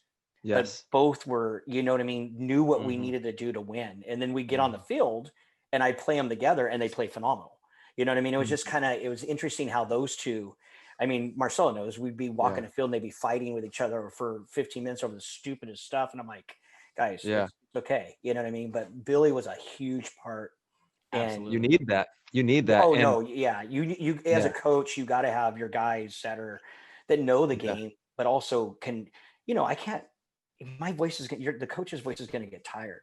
You know, you're going to be like, yeah, okay. I know I got to go snake again, bro. But you get somebody else in the guy's ears like, oh, you got to get in there. You got to do this. You got to go down the field. You got to make it happen.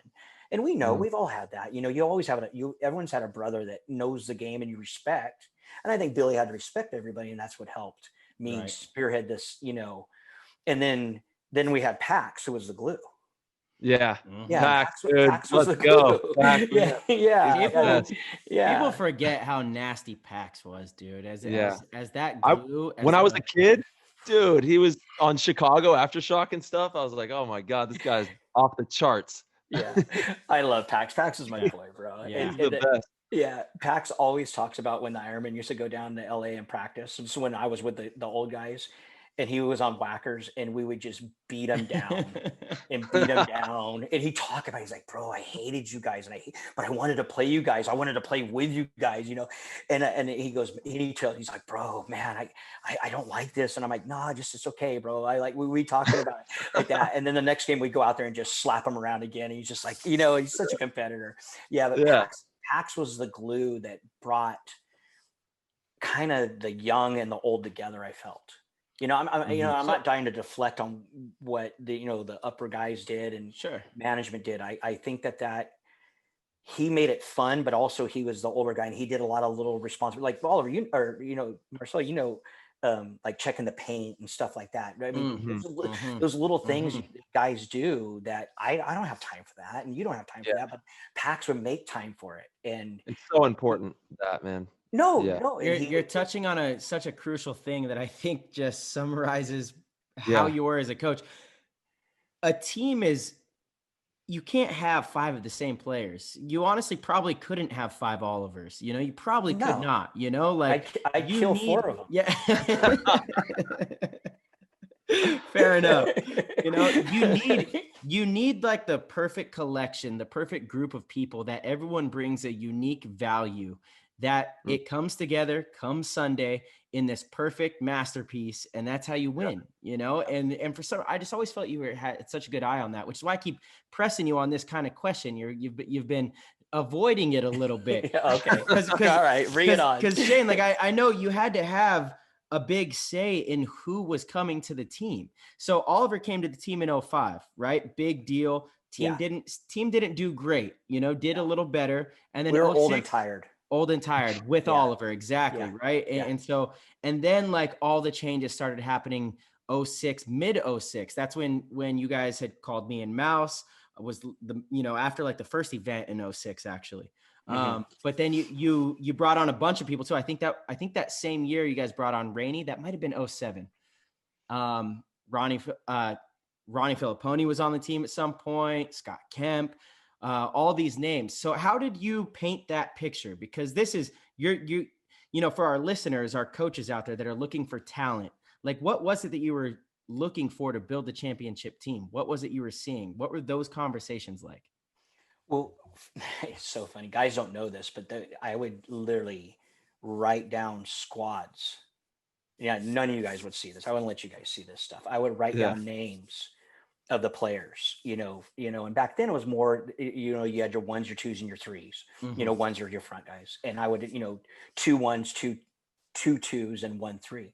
And I would just write down names. And then I would go to practice. And I'm like, okay, you 5 go. You go. And bringing in those players, I would see, okay, we need more youth in this position. We need more offense in this position. And I didn't know the Southern, because I lived in NorCal. I was, you know what I mean? I knew guys and I could see, but I relied a lot on, on Billy and on Oliver, and I mean, when Marcel, when you came on, we were like, March, who's the guy, man? Who's the next kid? Who's the kid that we want? Right. I mean, and with Dave and I, we were never afraid to take a chance on a kid. And I think that really, we gave a lot of kids opportunities, but I don't think a lot of the pro teams do, I mean, and it's hard because there's a growing curve there, and sometimes it works and sometimes it doesn't, but that's just sports. I mean, look at the NFL draft, so I wouldn't say I picked the individuals, but I would tell them, this is what I'm looking for. And I'm looking, to find those twos, those studs. Gotcha. You have to go after them. In my opinion, the twos are the best players on. Everyone has those. Everyone knows who the best player on their team is. I mean, at your guys' level, it's kind of muddy because this guy, this game, this guy, that game, that guy. But when you get, you're in that, when you drop down out of the top 6 or 7 teams, you know who the best players are. So if we can get that best player and that best player, that can change everything. Miko was a big add to our team. Dude, Miko, absolutely. Yeah, one, we stuck it to the Russians. I mean, let's be honest, and they were really good. I mean, that's the way I look at it. I'm like, dude, stick it to him, get him over. And that was all winged. I didn't know this kid from Adam. He was like, dude, this kid can handle it. He shows up, and I'm like, okay, he shoots people off the break, and I mean, he's probably our best gunfighter right now, and he's going to make guys better. You know what I mean? And I just think that when he came from Europe, right? Is that right? Yeah, he's from Finland. Major shout out to Miko. Dude, I can't believe I didn't even announce him already, but Miko you're getting a kill off the break just about every single time. Yeah, no, Miko was insane. Yeah, he was filthy. I mean, I always felt with him and Pax, if I had him shooting one way, we had a really good chance to get a kill. I mean, and the guns were shooting faster back then. I really always felt that. And then we put Billy on an island. I mean, how many times we put Billy Wing on an island? Exactly. We would do abstract things where other teams weren't. We would roll 4 dudes one way and put Billy over there and say, Billy, and he'd be like, oh, I got it. And he would. Just stay alive, stay alive, buddy. And then Marcelo started to come along, and he would kind of played it as the one on that Dorito side. And it actually helped us, it made us more diverse. And that's one of the reasons why I'm like, dude, we need a front player.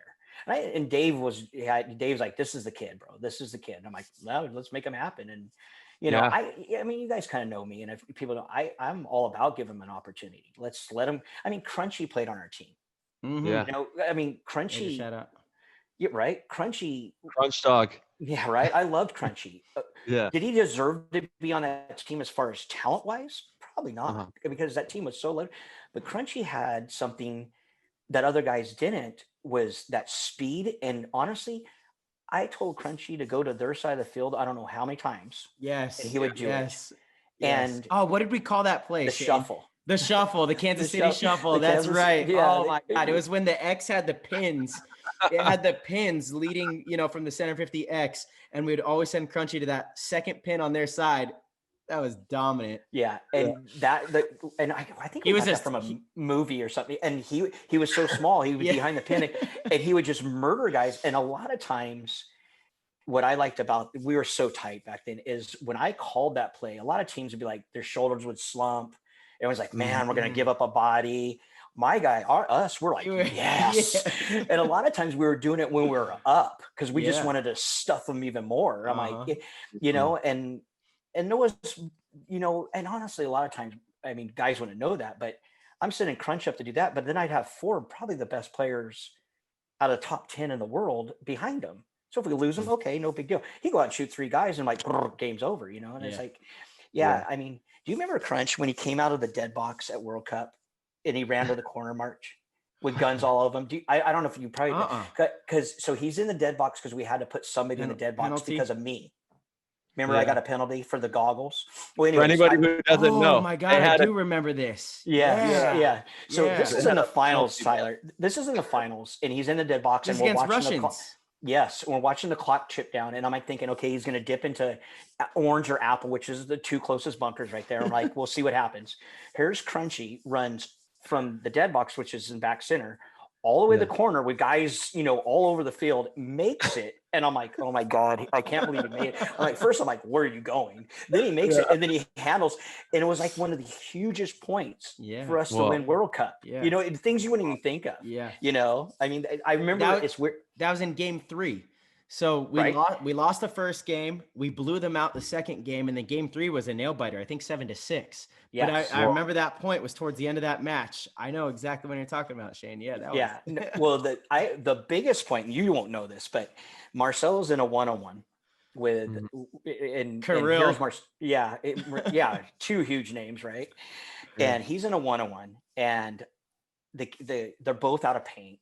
And it's just I saw this video. Yeah, they're both out of paint. Well, what no one knows is I literally have, because I think we were down at that point, and we could yell from the dead box, and I'm like, listen, kid, you need to make something happen, or I'm gonna blow the buzzer. I literally have my finger on the button, and Shorty grabs my hand. Yeah. Oh, and Shorty. Like, Shorty grabs my hand, and he's like, we got this. That dumb shit picks up the paint out of puts it in his and runs at Marcelo. Marcelo blows him up, and I'm like, "Thank you very much." It was but Shorty's the one that I literally was. So how things could have changed. How things could have changed, because the score was 1-1, and that ended up being like a 7-minute point. Yeah, it was a really long point. Score was 1-1. Kirill found that full pod and charged at me, and he came into the 50 Dorito, and I was still picking up paint off the ground. I just came out one ball right in his goggles. Like to this day, that's one of my biggest moments, just because at that time too, you had the 360 stadium, the stands were packed. It was loud. I'm a young kid on a team full of idols, and like, I to me, that was like so fucking cool. Yeah. I got to thank Shorty. I didn't know that, man. Yeah. Shorty. Yeah. He believed. I mean, he believed in you. And I'm like, and I'm so impatient. I'm like, dude, let's get out of it, this. And we'll go to the next one. I'm okay with that. No faith, Shane. Damn, I'm kind of hurt, man. I thought you were the one trusting me back there. No. Damn. Like, my whole career's been based off a lie. All lies. Shorty actually, carried you through it. So there we go. Yeah. There we go. Sure. Yeah. Way to be, baby. I think that World Cup, that was a year that Mike's wife, B. Paxton, was the announcer, and I think that's what made it even more fun, because she's like blowing up the announcing it, and everyone she's just like, Marcelo for the win, and everyone's like, it's like, it was just, that was I do want to also touch on her. That's amazing that you brought her up and everything that she's done for paintball, because I know you and Mike are great friends. Mike Paxton, you guys still hang out to this day. You go fishing and enjoy life together. Kind of want to just touch on Mike as well and everything he's done for the game, and B, because she's outstanding for women's paintball, and we were talking about that earlier. She's another phenomenal, huge pioneer in that sector. Yeah, she's done more for paintball than all of us put together. I mean, I know like that, the stuff that, I mean, honestly, we don't even think about, she's like an ambassador to it, and she always has been, and even with Mike, being a crazy man behind her and distracting everybody, but yeah, no, just good people, man. And yeah, Paxton's my boy. I actually talked to Mike today, we were talking duck. Yeah. I mean, Mike's my brother, bro. I mean, flat out, that's my brother from another mother. We're too much alike. That's the kind of scary part. We do a lot of fishing together, and, so yeah, he's my boy. He's a rowdy boy, so you must be a pretty rowdy boy too. He likes that. I'm old softy now. Yeah, no. Dude, you guys are the best. Yeah, that's we keep bringing up these names, and I'm just thinking about, what about Mr. U at World Cup? Yeah. Now, Mr. U, I'm watching him play, talking about roster spots, March. Yeah. And this is at the ranch, and I'm watching him play, and I'm like, okay, he's solid. He's communicates, he does his job, but I'm like, am I going to sit him for Billy Wing? Am I going to sit him for Mike Paxton or Miko or Nikki Cuba? I mean, think about the names we're talking about right there. I got to sit one of those guys for Mr. U. And honestly, I told him flat out, I go, Pete, and he probably remembers too. I'm all, Pete, if you can't shoot a guy off the break, I have no use for you. I mean, flat out. I'm like, you need to shoot a guy off the break and do your job after that, and I'll be okay with it. And then, because I loved him. Everyone loved Mr. U. Right. I'll never forget it. So East Coast gritty, just nasty. Practice is over. We're all bloodied. It's out in that dust. Tyler, it was gnarly out there, bro. Guys, I mean, I don't know how we survived it. I mean, seriously. Ty knows though, because Bob's Field up north was kind of similar, right? Yeah, it was. Yeah, that rocky dirt patch, you know? It's so bad. Pete, I look down at Pete, and he's down there practicing shooting targets after we talked about that. This is after practice, and everyone's tired. He's shooting targets just, and I'm watching, and I mean, I don't know, 45 minutes to an hour by himself just shooting because he wanted it so bad. And for me, I'm like, okay, let's give him an opportunity. And you know what? He played good. He played really good. Well. He would again, kind of just a winner, kind of just a winner. That was just the way he played was just a winner.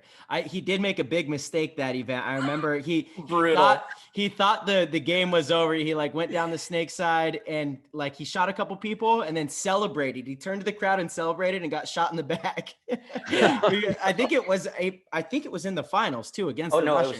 It was definitely. You're kidding me. Oh no. He's on fire. Tyler, he's on fire. He's just murdering guys. And he's just he's out of his mind in the zone. Yeah. And the game should have been over. All you had to do is look over and shoot the guy, and he's cheering to the crowd, and the crowd's going crazy. And he comes in the pits, and I'm just looking at him, and he's like, I know. And I'm just like, oh my God. What do you say to that? Wait, what do you say to him right there? Shane, hold on. Hold on. I'm pretty sure that's the point that was the one-on-one. Actually. That's the one-on-one. That's right. Oh my God. So all these things fell into place for me to have that moment.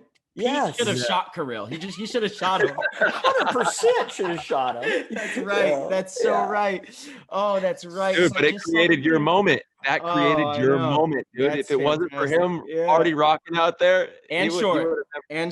I should have hit the button. You should have hit the button right off the bat. Man, that would have been just detrimental. You know how it is, Shane. I'm a firm believer in athletes having success at a young age. I think that translates to their confidence for the rest of their career. You speak to a lot of the top level athletes in anything. They had success their whole life. They're accustomed to it. They're used to it. And anything less is it just, you have a different set of confidence than someone who's just been pummeled their whole life. You just do. And that moment was, I'll never forget it. For many years after that, if I was in a one-on-one, I was like, I got this all day. This isn't the World Cup finals. This is 10 times easier against the Russians too, who are the most gun dominant team at the time. Right. You know what I mean? Yeah. I mean, you were that. I mean, that was a big moment because how young you were and stuff. I think for what you wouldn't know is we had to do the one-on-ones for the 7-man. Oh yeah. Remember that when we did the next event, we had to play the impact guys for 7-man in overtime. That was the overtime one-on-ones to win the tournament. Exactly. And I didn't know who to pick. And of course, Oliver's like, I'm going out first. I'm like, okay, money. And which you don't know. And I think it was Shorty that told me Marcelo should definitely be one of them. There we go. See, these are things you don't know. Sure. Yeah. I think it was Brandon might have been the one that told me that. I think it was, or it might have been Pax. So it was maybe both of them at the same time. But that thing, and I was like, okay, you know, I mean, I'm all right. And you went out there and mowed the guy down. I was like, yeah, there you go. You know, but and they're like, dude, Marcelo's got it. You know what I mean? Dude, Short walked out because it was kind of raining a little bit there in San Diego. You like the umbrella. He walked out with the umbrella with me right before the point started. Dude, I got to send Short a care package. No, I owe my whole career to Short. No, you put in the work. So the story on the story on the umbrella is that, you know, I grew up in a motocross background. My brother was a professional motocrosser. I raced motocross before. Badass. And so when it was raining, we would hold an umbrella at the start gate above the rider. So you don't want them to get, you know, where they're just drenched before even the race starts. When the race goes, you got to go. Yeah. And I remember doing that. And I remember thinking what they were thinking. They're like, look at these guys, what are they doing right now? But it was smart because then you know what I mean? It was like, you know, here you go, walk them out. Totally. And then, and we just, I don't think we lost right? No, like, so Oliver went first, he won. I went second. I won. It was best 2 out of 3. Paxton was the third person. He was going to go after me if I lost. But that's right. Yeah. You're like, I got this. Yeah. And then and Pax would have won anyways. Pax. Yeah. And now I know I'm being biased. Pax, in my opinion, is definitely one of the best black players to ever play. You know, as far as you know, through his career, what he did, and 100%. No one was more nastier than him. Jesus, I mean, everybody. Oh my God! Even I got overshot by Pax. I mean, come on, you know. But no, as far as doing his job and winning games and getting in there, and you know, and then I don't know if Marcelo can, you know, we're at practice and no one can make the snake, and Pax like, I'll go. Seriously. And he'd make it in the snake and go right down and shoot everybody. He's like, I don't understand what's the problem. But Pax, one of the, he gets his accolades, but one of the most underrated players for sure. What's his mindset? He's got that mindset, and it's one of the strongest mindsets you'll ever meet in life, in paintball. It doesn't matter where it's at. I kind of you obviously have a really strong mindset as well. I want to pick your advice on, you know, some advice you could give our listeners on mindset for up and coming players or anybody that wants to, you know, have a career in paintball. What kind of a mindset should they be walking around with out there? You know? Well, I am a firm believer, and we're talking about this grid equity, and I'm a firm believer that the wins will come. And what I mean by that is, if you put in the work, don't think about winning or losing. You put in the work, the wins will come because you're going to be confident. And I think that's the best mindset you can have, is that you go out and practice and you do the little things and you ask questions, and you don't be that annoying nerdy kid that asks. I'm you know, you guys know. Totally. I know there's some that are too much, and it's like you're just asking to ask. Exactly. No, you watch, you listen. You know, you stand behind the team at the starting gate and see where they're shooting. And you get shot in the goggles and you wipe it off and you watch it again. And that's how you learn. And you're just there. And honestly, that quiet kid in the corner, you're like, kid, you want a shot? Get in there. And he like goes and gets blown up. And instead of slumping his shoulders, he's like, you know what? The wins will come. I'm going to put in the work and the wins are going to come. And I'm going to, you know, and then you got, you know, I think that goes with franchises and coaches too. I think that one of the biggest mistakes I feel in divisional and some of the pro teams is when they practice to win. And don't get me wrong, winning's good. When you're practicing for winning's good because it gives guys confidence. And you got to know that fine line. You don't want your guys to be totally beat down. But you know how many times we went to a tournament and got our ass kicked the weekend before and go win the event? Because you learn. And so if you run the same plays and you run the kid, he's my snake guy and he's my Dorito guy. It's like,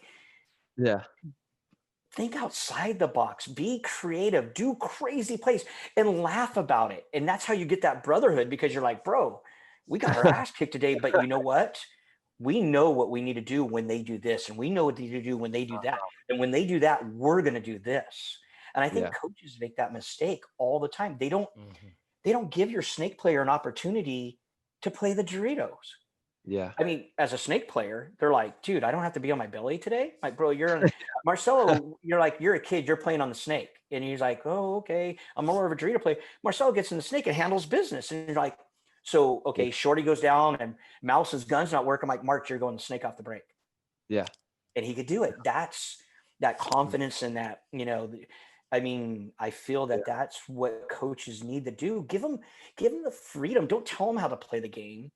Just let them learn from it. And then they'll learn a lot faster than being told, do this and do that, and do this. And there's a part of that, that have the team structure. But in the same breath, you got to flow, man, because totally, you guys know, I mean, you're the king of flow. I mean, Tyler's wheeling and dealing over the top and doing shit. I don't know how you get away with it, and you make it happen. And you murder guys. And I'm like, dude, how do you get away with that? But I love it, But that's, that, and I feel that, and it comes back to that practice aspect. I really feel that. And I think absolutely the lower, and I know you guys don't really deal with the lower division. Like I see, because if I go play with local teams and stuff like that, I'll see that. I think their biggest mistake is they don't pull their paint together. And then this is low division, guys. I'm here we're to help everybody in their paintball. Yeah, I love this. When you go to practice or play as a team, oh, this is my paint. No, I think that's the first mistake teams make is that you should, whatever it is, everyone buys a case of paint. Okay, you got to buy a case of paint anyways. It all goes in a pile. Because the big back guy back there that's shooting 4 cases of paint, he's going to go broke by mid-season because the snake kid only shoots 2 pods a game, or you guys know what I'm talking. Get shot. Yeah. No, it's something that I think that I know. I'm probably every coach out there is like, yeah, we all know that. That's stupid. But I feel that there's teams that, because I see it all the time, they don't do that. Yeah, totally. In the divisional, absolutely. Yeah. And that brings the team atmosphere, and it's also what we talk about off the field. Yeah. What do you guys do when you're loading pods and there's a pile of paint? You're talking shop. Yeah. That if you wrap here, you know what I'm talking. You're talking shop. You're working, and then it's building that process like that. And they're like, and then a lot of times as a coach, I would just be listening to them, and I'm like, you know what? Let's try this. Let's try that. Let's do this. And everyone's like, okay, yeah, why not? Who cares? You can't win World Cup at practice, guys. That's right. You got to go. And we talked about that, but you can lose it. Yeah, but you can lose it. And I feel that that's one of the biggest mistakes teams make, because with good paint, and you guys know this well, a good paint, which I mean at tournaments, you're not going to always be able to make the corner. You're not going to always make the snake. So if you practice running the snake off the break every point, and you do it at practice and like, oh, we're heroes and we smash this team, it's like, okay, well, what if you get shot going there? Great. If you can make it, we'll keep sending them. I mean, shit, I'll run guys all over the place. I mean, but what if you can't? And I think that a lot of and when you see teams that are just getting beat down 0-4 an event, they're like, guys, these are basic fundamentals. I think if you did that, you're destined to improve just because your mindset's going to be better. That's kind of where was my approach as a team. And then obviously it's great to have talent. Don't get me wrong. You always, but if you make them believe and they're confident, even if they're not very talented, they're going to do better than you think, and you give them the reins. I wasn't much of a guy to beat people down. I didn't like, if I was getting on somebody, they deserved it. I mean, I mean, I mean, there's, and you guys know, there's coaches out there that hammer people and hammer players. And I'm like, but that wasn't me, I think it goes on death. Because if someone did that to me, I'd be like, yeah, I'm out, I'm not going to quit. I'm not going to quit on my boys, but I'm like, yeah, you and I are, see eye to eye and stuff like that. You know what I mean? So these are pillars and take notes out there. If you coach a paintball team, or if you're a part of a paintball team, man, take notes, because these are the simple little shifts that you can make in an organization that can change everything. It changes everything when you start to focus on it. Yeah. It's honestly, it's kind of common sense, but it's not that common. And guys, they see what this team does, so they do that. And then they, and it's kind of, I just see from the outside looking in. I kind of, when we're playing a team, and Marcelo probably knows this, more so, like we'll be playing a team, we'll be slapping them around a little bit, and they're like running the same 2 plays. I'm like, bro, how about, shoot 3 guns at this guy. We're making the corner pretty consistent.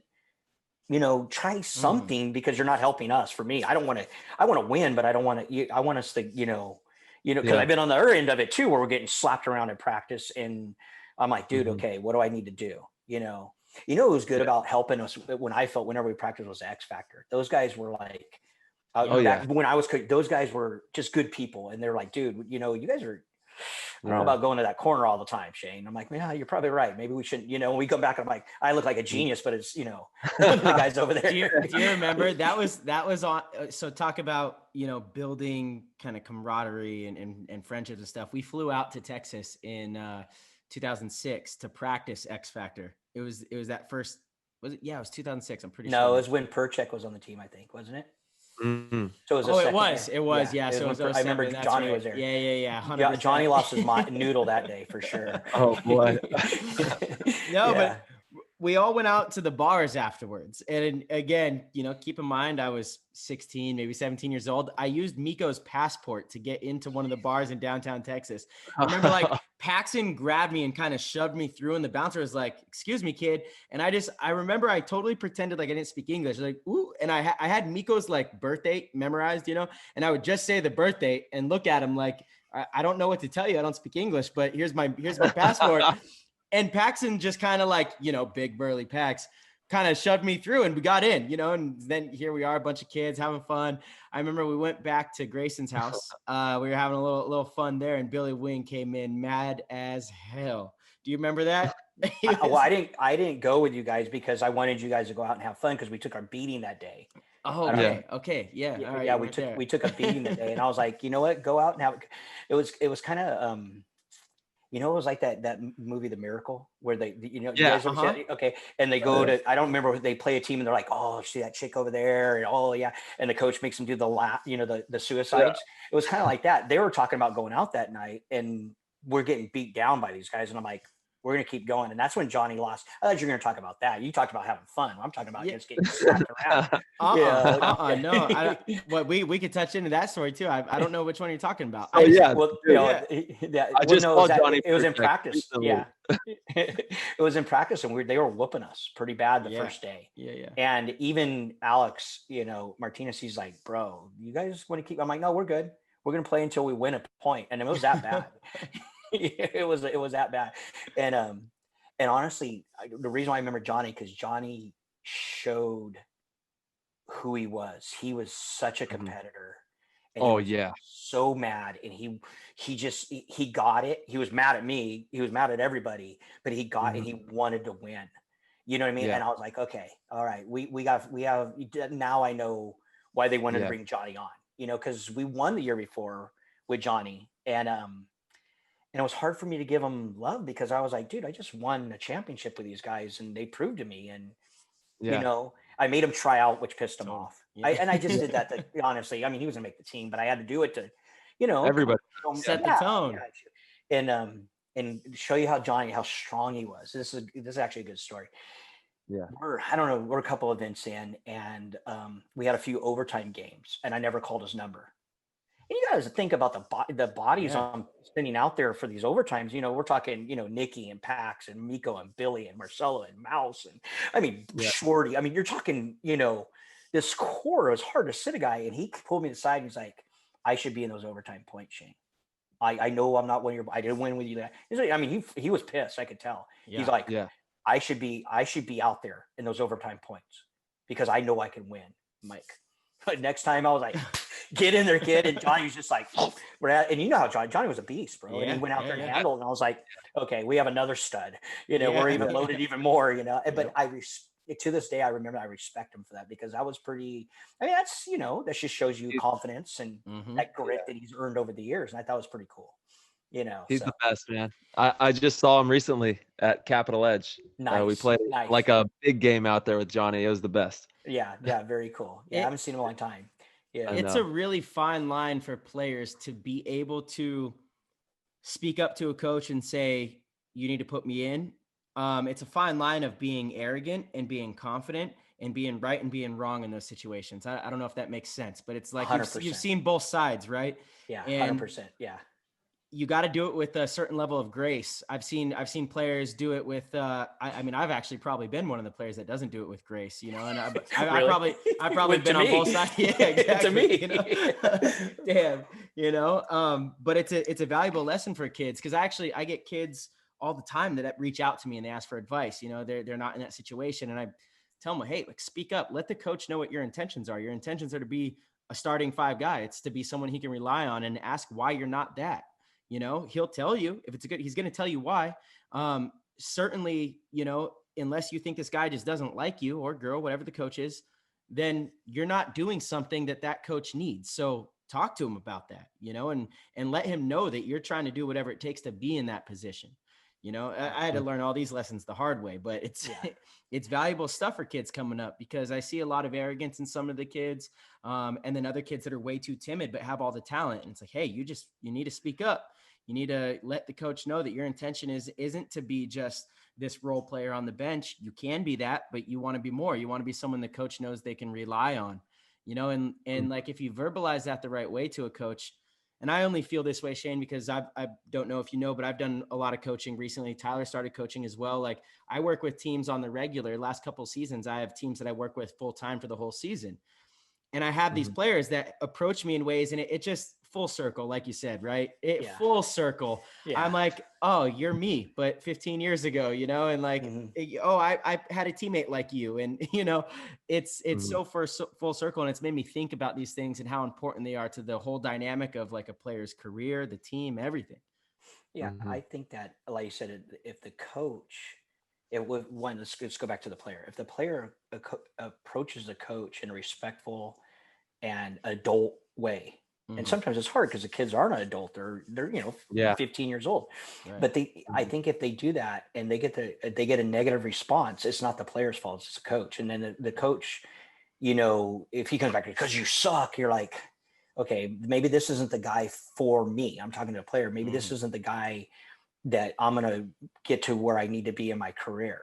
And maybe I might have to make a hard decision, or maybe I just got to figure out what I need to do, talk to my teammates to get better. But if someone came to me as a coach, and you guys know coaching's hard too, by the way, right? Oh man. So brutal. Brutal. But I think you go to, if someone comes to you and they're respectful and they're like, hey man, like what Johnny did with me. And Johnny obviously had some street cred with everybody, right? I mean, he earned it. Yeah. But I mean, if I had a guy come to me and be like, yo, what do I need to do to get more spins? I want more minutes. I want to be better. Someone comes to me, I'm like, bro, let's go. Here we go. Yeah. What do you think? You know, and a lot of times, I'll be honest with you, and this is a good one for you guys. I would always ask them back with a question. What do you think? What do you think you need to improve with? And they'll usually tell you. They know what they need to get better at. And you're like, okay, let's work on that. I'll help you. Yeah. And as a coach, I think that's a question with a question is always powerful, because it really is. That's something I feel that is a good tool in our tool belt to use against them, because it makes them think about, instead of me telling them, they're telling me what they think they need to work on. And then if they come back to me with a smart ass, like, well, that's why I'm asking you, then you have a conversation. But I try to ask them, because a lot of times guys they know what they need to work on. You know what I mean? They should. And if they're not honest, if they're not honest with themselves, well, that's probably the first thing they should work on. Yep. That's right. Right. You're like, well, I don't know. I was like, well, you're probably not honest with yourself, because I see you getting shot a lot out of your bunker because you're playing big, or I mean, there's a million things that you could be doing wrong, and then I think they're not putting in the work, the sacrifice to get to the next level. And like we talked about, the wins will come. I've always felt that way, and it's very simple. I think people make paintball way more complicated than it is. I agree with you so much on that. My God, dude. Well, just like, what are you doing? They're like, it's like, bro, it's pretty basic, man. Don't get shot, shoot that guy, stay alive, talk to your brother. We'll figure it out from there. You know what I mean? There we go. Yeah. I mean, I think that's, you guys do Dynasty. This is the most Dynasty love I've given. I got because it's YouTube. And for me, I've hated Dynasty. I love you guys, but I've hated Dynasty my whole life, because you guys, you're my rival. But I mean, in the same breath, it's respect, and I feel that that's what you guys. I think you guys play the pocket better than anybody out there. I always felt that I'm talking about, just people. Everyone knows what the pocket is. Because it's that experience and just knowing how to do it. Impact was very good at it too, but I think you guys just, if it's a pocket field, I'm like, oh, they're going deep at this event. They might not win it, but they're going deep, because they just the mentality because it's a different breed to be able to do that. But if you can play the pocket, anyone can run. I can run anybody anywhere. I mean, you go to the snake, go there. But if you can play the pocket and be successful, that is a winning formula. I mean, right? I mean, if you can, because then your extra guns off the break, and then you explode out and you go down the field, and it's like, and I think that's something, as a player, if a kid came to me and I'm like, maybe get better at shoot. A lot of times front players never are good at shooting off the break.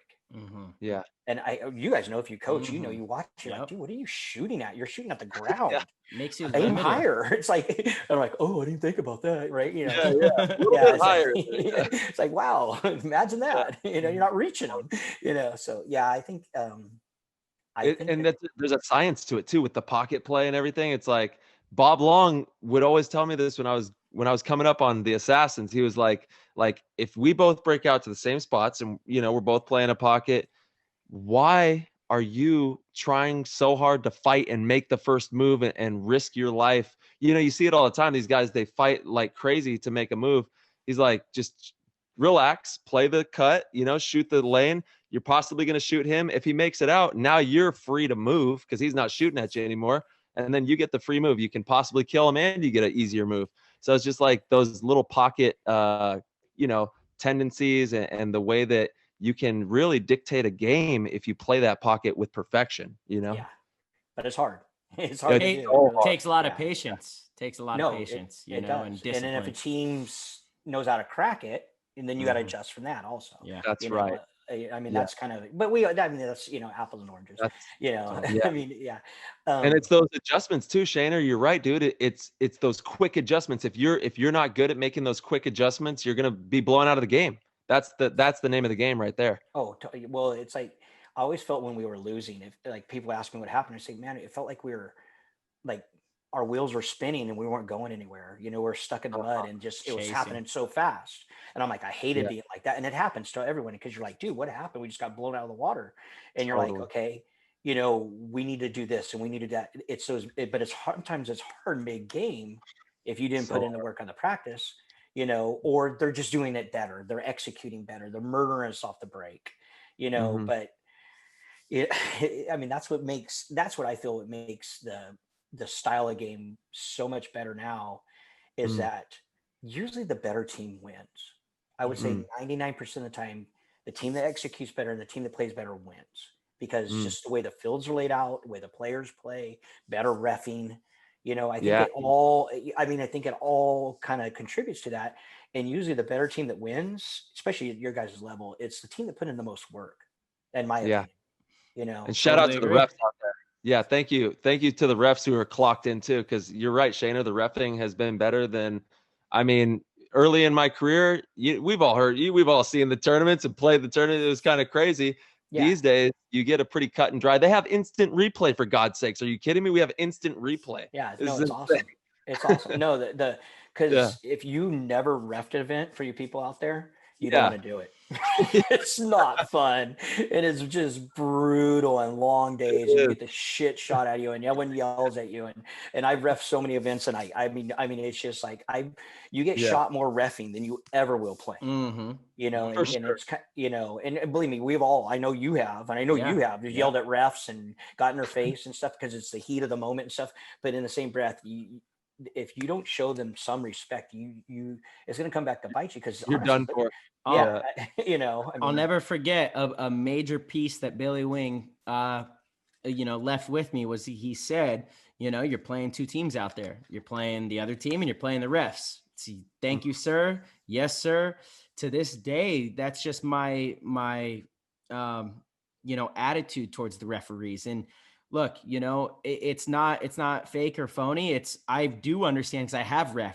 Even after being a professional player, I went and reffed, Mike Hinman's league, and I would kind of miss calls. And I'm like, wait, I know what I'm talking about. I know what I'm doing, but that you're both out, sorry. And then I'm getting yelled at. I'm getting, the FU and all that stuff. And so I understand how hard it is. And so, a little bit of respect goes a long way, where I see other players that are always in the refs' faces. They don't get the benefit of the doubt ever. If they get like clipped on their pack or something, it's a penalty, like all these things where, look, Marcelo, hey, get off. And it's those little things, because I see players that just don't respect the refs at all. They want to complain about everything. And when you do that, you lose your credibility. So when you're actually right, the ref's like, bro, come on, get out, exactly.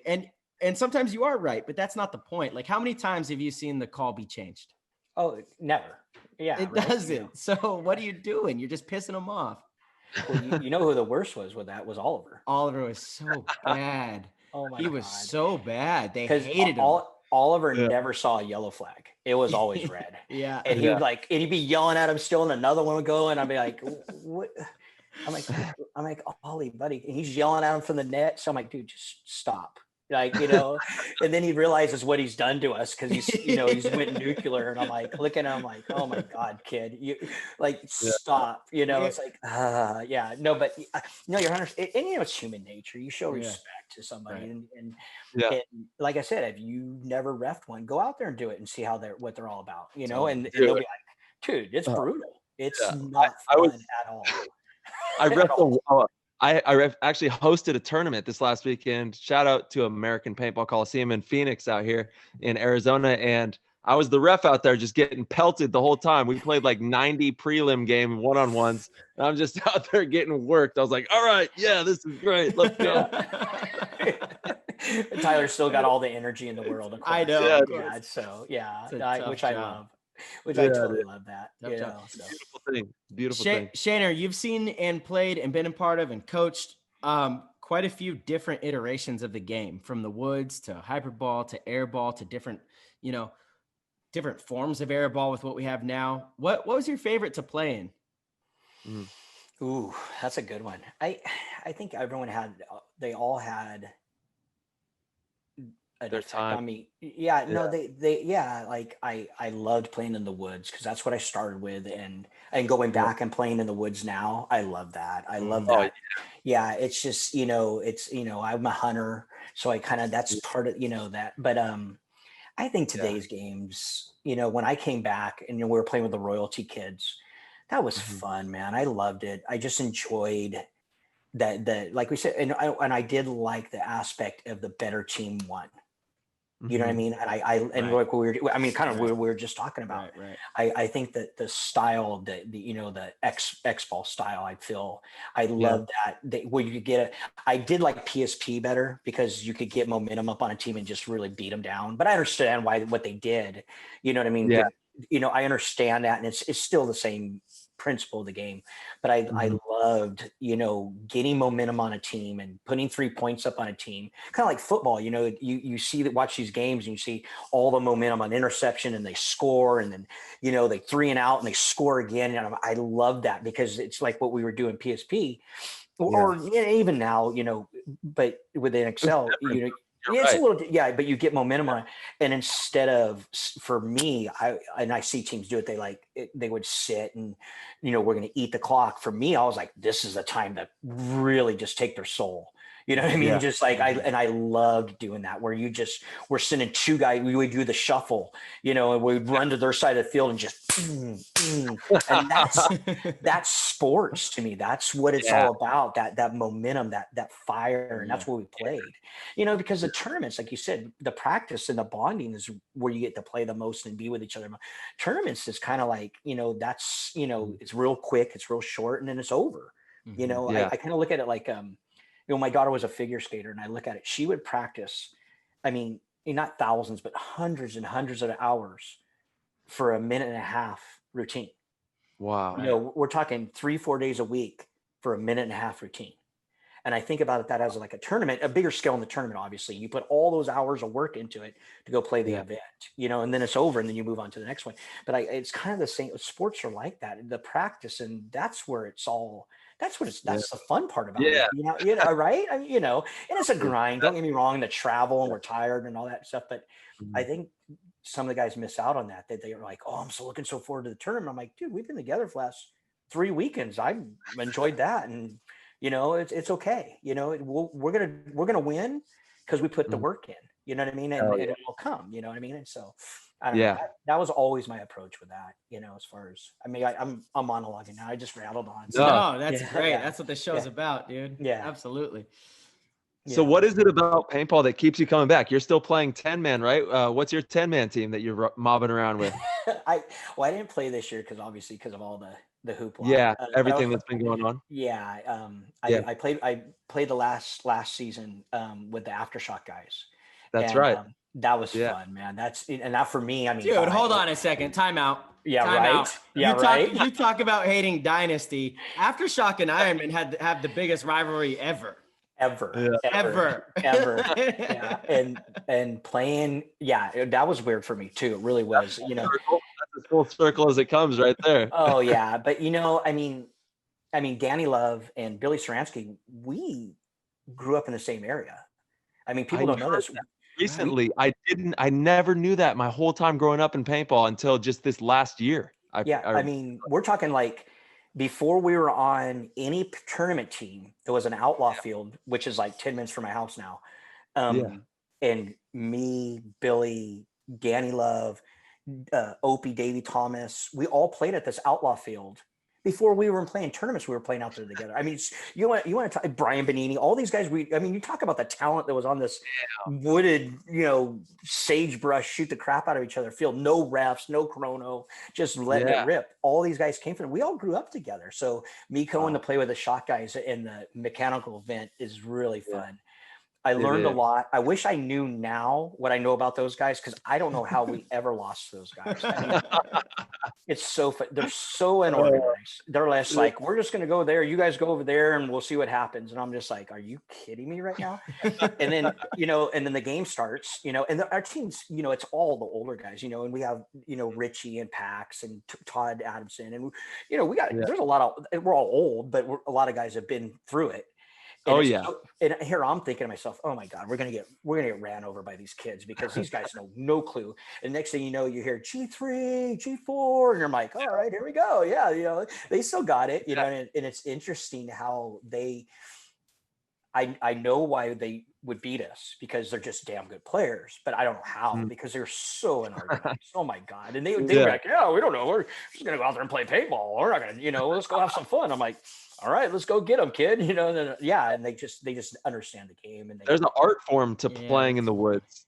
And you're saying, and you also were talking about how you're just a natural born hunter. You know what I mean? You're out there, you're a hunter, and in the woods, it has that zest, that liveliness to it. Yeah. It's fun. And the mechanical events, I went to the first one, which was in Chicago a few years back. And it was like a class reunion for me. I'm seeing guys, and then, Tim's events out in Pittsburgh, it's just like I said, class reunion. Right. I mean, wow.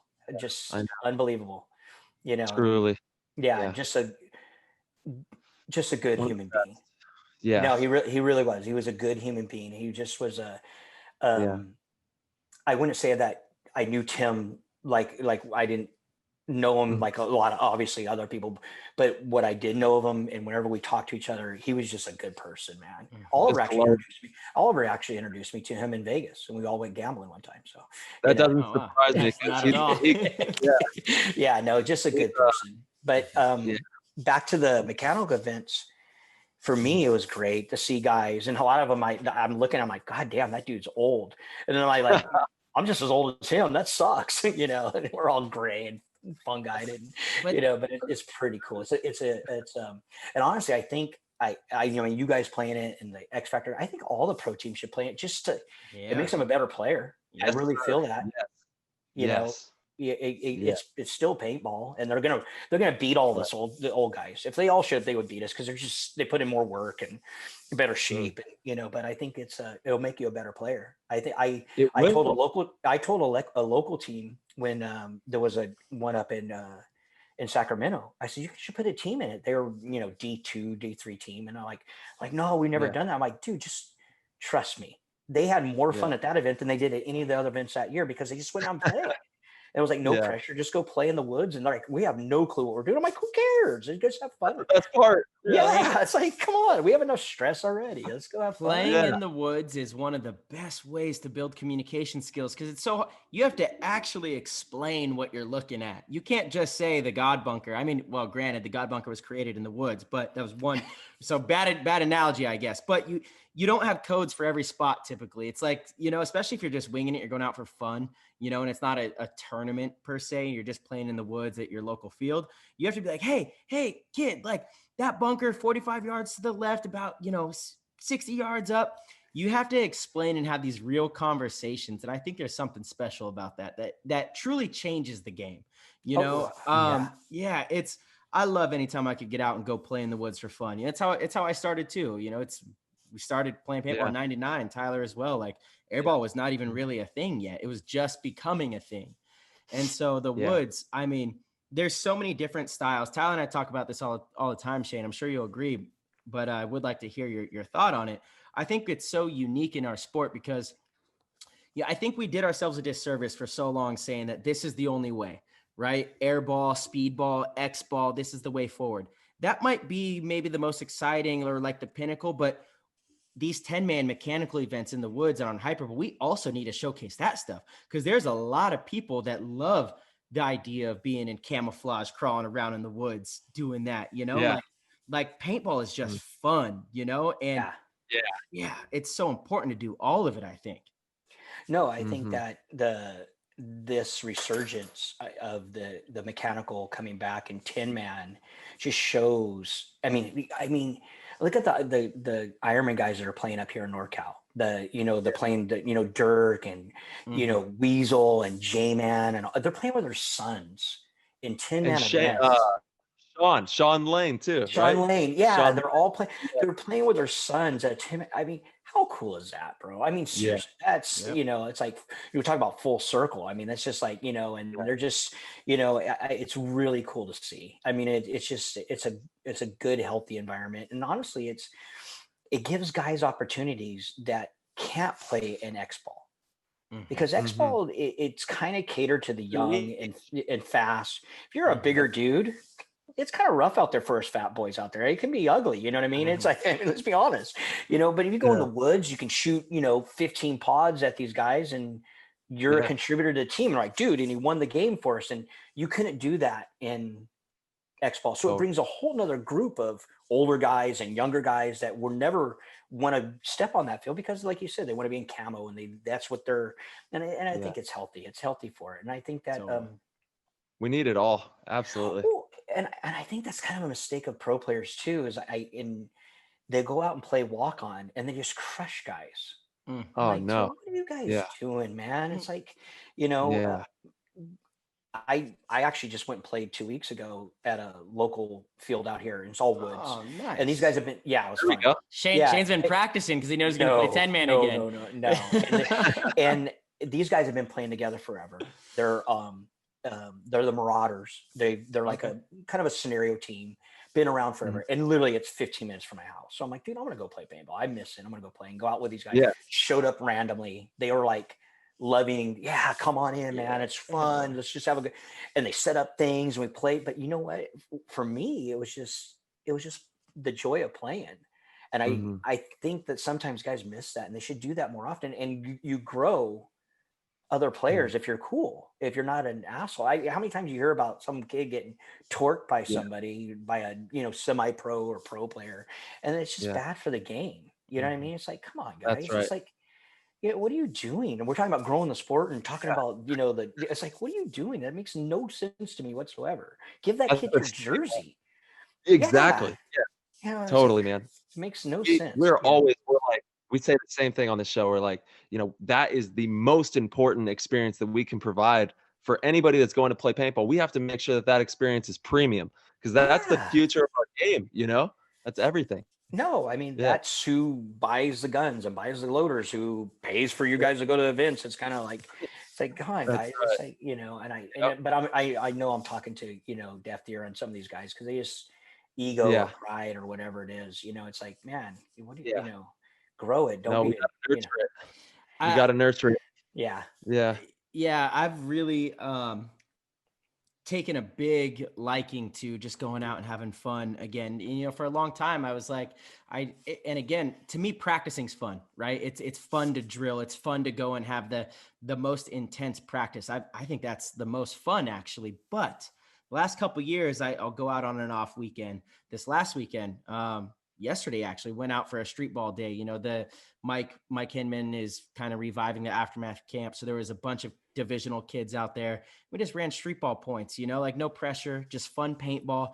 It was one of the most fun days of paintball that I've had all year, And when I go out to a local field and we play in the woods, like it's just fun. It doesn't have to be super competitive. It's literally just about playing, just playing the game, crawling around, talking to the kid who like it's his third time playing, and I'm trying to get him kills, right? I don't want to shoot people. I want to put him in position. So I'm like, hey kid, come up to this spot. Hey, hold on. Like I'm going to put this guy in for you. That kid has the best day of his life and is hooked, Yeah, totally. Like, that's what the pro players do need to be doing. What I will say, Shane, is I think a lot of pro players this year did start to do that because it was a strange year, right? All of our events were canceled.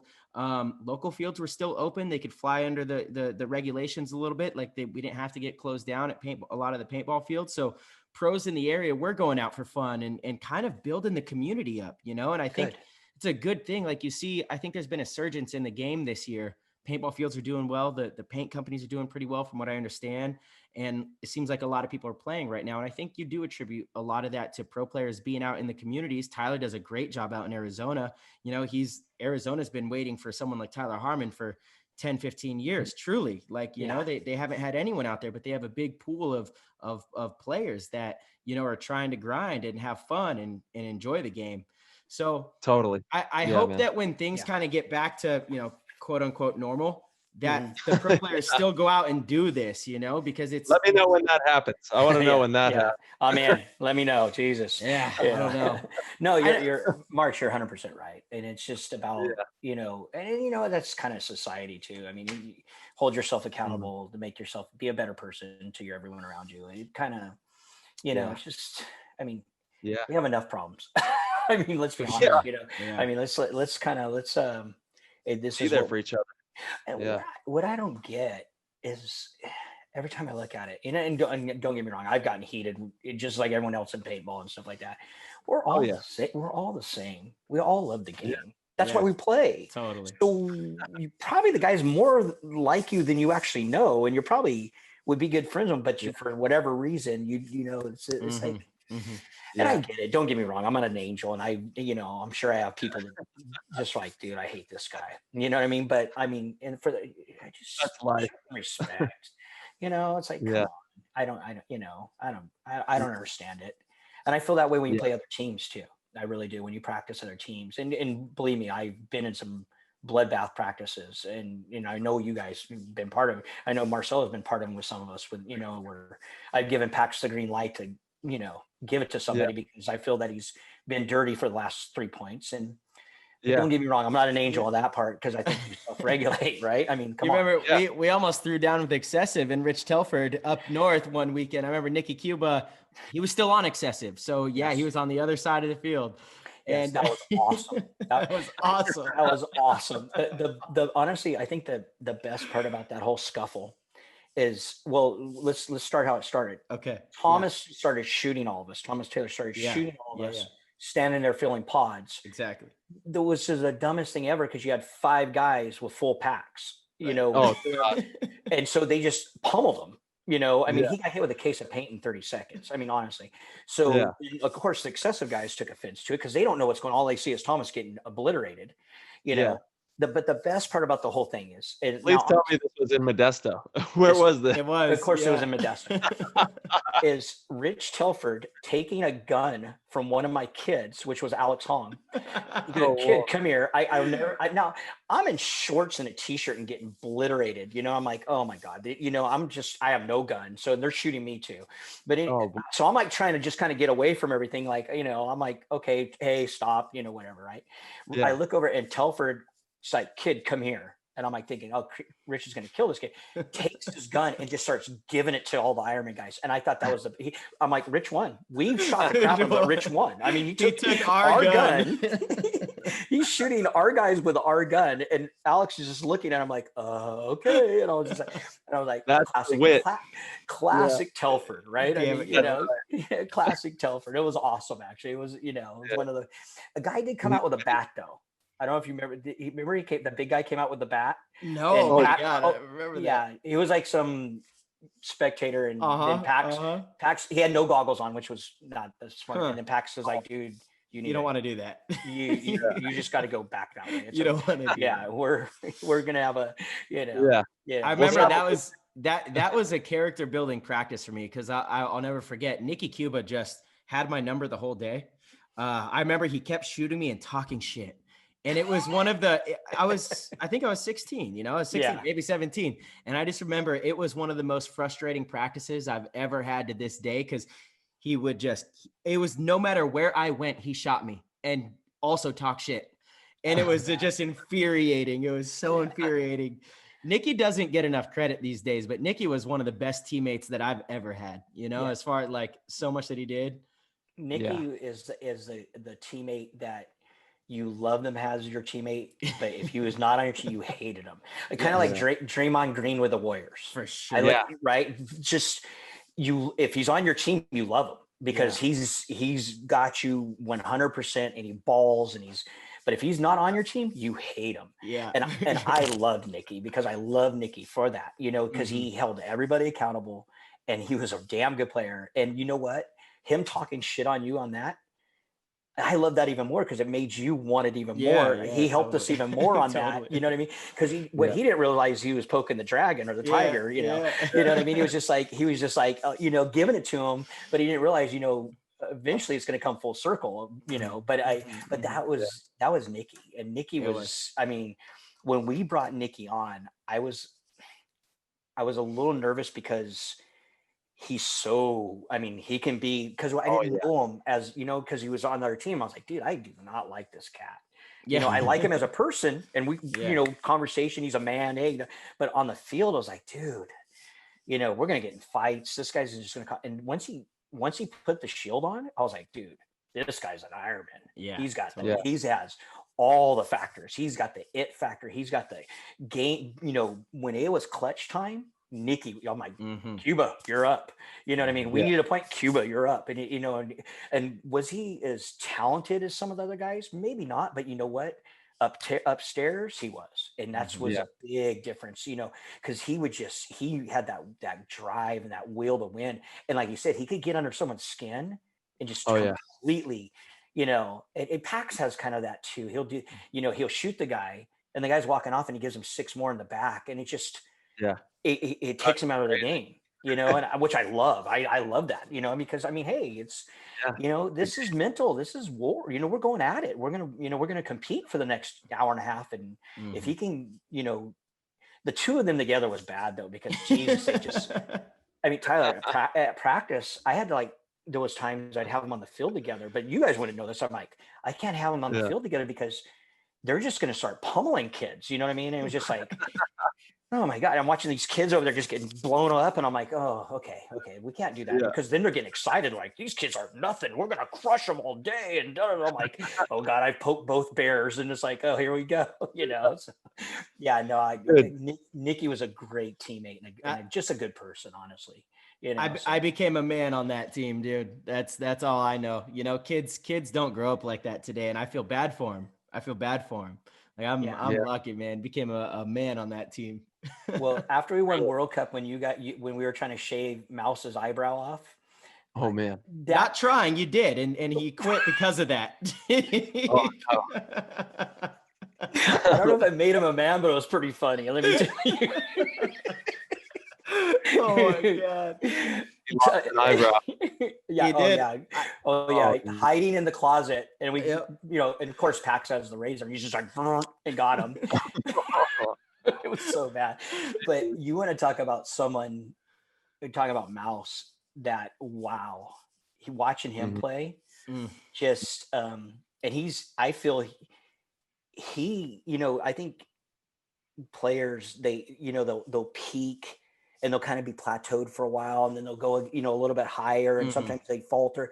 I feel that Mouse has just always been just steadily going up, but his level is way higher than other players. And he's a force, you know. And I mean, I would be on truth. I did not watch him play a point this year. I just know, I'm just talking about what I've seen over the years is that absolutely that boy that was on our team that was just lightning fast and played a role to what I've seen at the last time. It's just like, holy smokes, Mouse is an animal. Absolutely. I mean, he just murders guys out there. And it's just like, you know, how do you not think he's not one of the best snake players ever play the game? I mean, honestly, you know, hands down. He is. Period. Yeah. Yeah. No. I mean, and don't get me wrong. There's a lot of. I'm being biased because he's one of our guys on the West Coast, and I know him. He's in his own. He's in his own box. He's in his own sector. There's a handful of players that are in their own box or in their own sector, and he's definitely one of them. Yeah. No. God. Yeah. We did shave his eyebrow off though. Yeah, babe. Yeah. And this is so bad. This was before he was jacked and 200 pounds of whoop your ass, Yeah, he was Hold on, definitely let's be clear. He's not 200 pounds of whoop your ass. He's just 200 pounds right now. He's a big teddy bear. No, just just a solid, great player. Yeah. Oh my God. The things he's done in the last few years are groundbreaking for the role that he plays as a snake player, the way that he's diversified himself as a connector as well. And, that's the hardest aspect of your game to round off. You can be the best gunfighter, best awareness, best moving, getting down the field, always in the front, bunkering people out. But when you add that aspect of yourself to where you're connecting the game and you're quarterbacking it from the front, even he's been able to add that to his repertoire as well. And he's hands down one of the best players out there today. Yeah, he's great. He really is. He really is. I think a big part of his evolution is that he learned how to slow the game down, right? And that's when he became incredibly dangerous. And it was like, Shane, we talk about a lot when you came back to coach the Ironman in 2014. I was there, Mouse was there. He kind of lacked that a little bit, that second gear to kind of slow it down, right? He was always a great attacker, but now no matter what the situation is, he's ready to perform. If he needs to play slow, if he needs to kill the clock. And that's why, in my opinion, that's why he's one of the most deadly in the game. Yeah, no, he truly is. He truly is. I'm gonna ask you guys. So I'll put it on you two a little bit. Okay. All right. So in the game right now, who's the best player in the game right now? And that's a tough one, I know. You want me to answer first? Whoever, bro. I think I honestly think it changes each tournament. Well, no, I do. No, I understand that. And we talked about it, but I'm just curious. Respect is given, right? You know what I mean to players. You know what I mean. And I think the best respect a player can get is from the guys you compete against, right? I know it's a tough question. It's probably not. I'll give you an answer. Right now, I really like Rainey. I really like Rainey's style. I think that he's one of the best players in the world right now. That would be my vote for Rainey. Okay. I don't think anyone's going to argue with you on that. He's definitely up there. Malloy as well. These are just players that can just go and kind of create anything that they want, but it really is tough because I really feel it changes each event. It's like it changes really quick in professional paintball. You would have to almost do like a top 3 for the year. Yeah. And of course, you have your guys that are just staples, right? I mean, Dynasty has those guys, X Factor has those guys, Heat has those guys.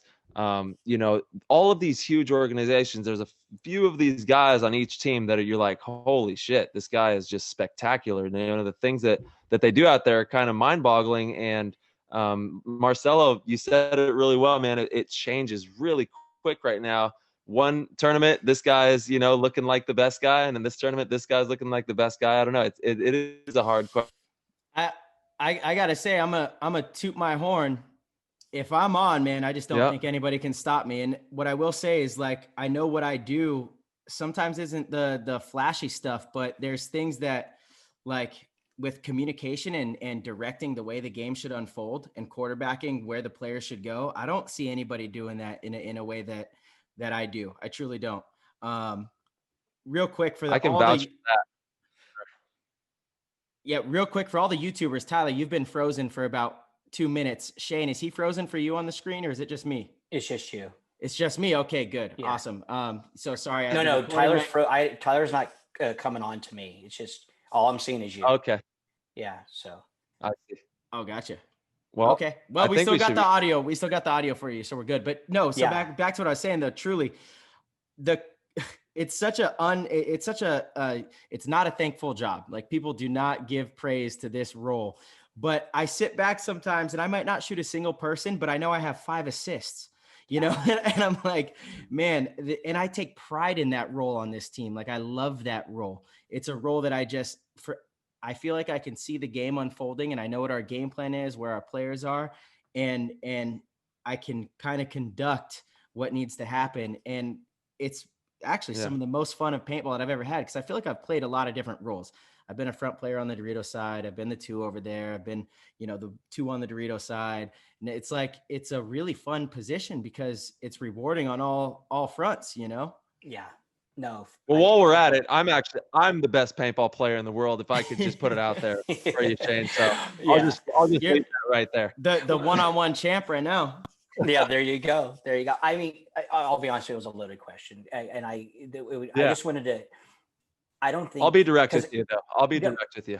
No, I love that. Actually, I think that everybody they always say that, and they always kind of who's the best and stuff like that, and I knew the answer. I just kind of wanted to see where guys think, and I got to see I got to put a little pressure on you a little bit. You got me under the microscope tonight. You're looking at him, baby. Yeah, he's right here. I'm telling you, like I said, when I'm on, I have no fear of no paintball player, and I'm on a lot. There is no argument with you there, buddy. I think that you could look at, like we said, all the top teams, and when someone's on or on a heater, they're going to be special that weekend.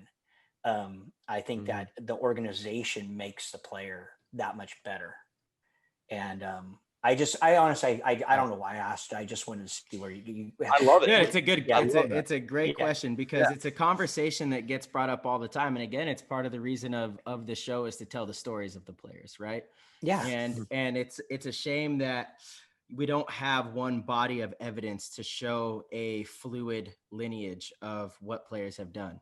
You only have like little 5-year windows, so if you look back in the last 5 years, it's definitely Archie, J-Rab, Mouse, like you're talking about people that have won the quote unquote golden barrel and with the Go Sports statistics, stuff like that, Malloy, but there's a whole body of evidence for the 6 years before that. And then the 10 years before that, and so it would be nice if one day somebody took the time to kind of create a collective, a big pool of the history of pro paintball and the players and what they've done, their accolades, their stats, all that kind of stuff. It would be really fantastic if we could do something like that. Because kids nowadays, they have no clue what happened before 2015. There's kids, they don't even know that I played for the Ironmen. You know what I mean? And that's kind of crazy. But that's just totally. Yeah.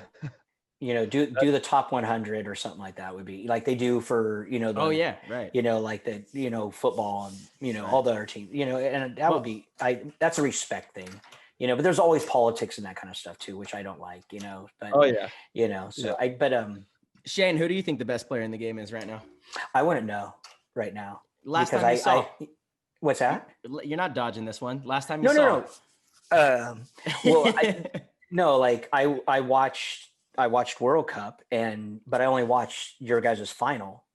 Yeah. And I watched, the men play. So I couldn't tell you, and it's just being honest, I'm not going to dodge it. Me, I'll tell how it is, and obviously Ryan's in that conversation. Well, Ryan's been one of the best players for the past 2 decades. You know what I mean? But Oliver put a pretty big shadow over Ryan for a long time. And I mean, that's just, everybody that knows that, Ryan was the 1A for the dynasty forever. Right. I mean, the guy's an absolute beast. Totally. And I'm going to go back. I can't say like the last couple of years, cause I haven't, I just know paint. I haven't been watching it to know only what people tell me and stuff like that. But one guy that we haven't mentioned that I feel over the years was really good was Fedorov. Oh yeah. Of course. Yeah. And no one talks about him. Everyone talks about Oliver, but when Fedorov was on the Russians, they made the finals all the time. And he was their best player. Then he leaves and goes everywhere he's went, he's been the guy. I mean, and for me, I look at Fedorov as a guy, and I don't know how he plays now. I'll be honest with you. I haven't, but as a coach, I'm like, dude, we're putting 2 guns on that guy. Right? Absolutely. You know, like if I was playing you guys right now, you back there in your little doing what you're doing in the back, you're gonna eat it because I'm putting 2 guns back there at you, kid. Because that's just what you do. I mean, come on, you're right. I mean, that's that's what you would do, and that's respect. I don't think it's about the best player. I think it's about respect of players. Yeah. You know, and I think a lot of Fedorov doesn't get the love because he's Russian for one, so the Americans aren't gonna give him. But I mean, as far as like back in the day, he was a beast, bro.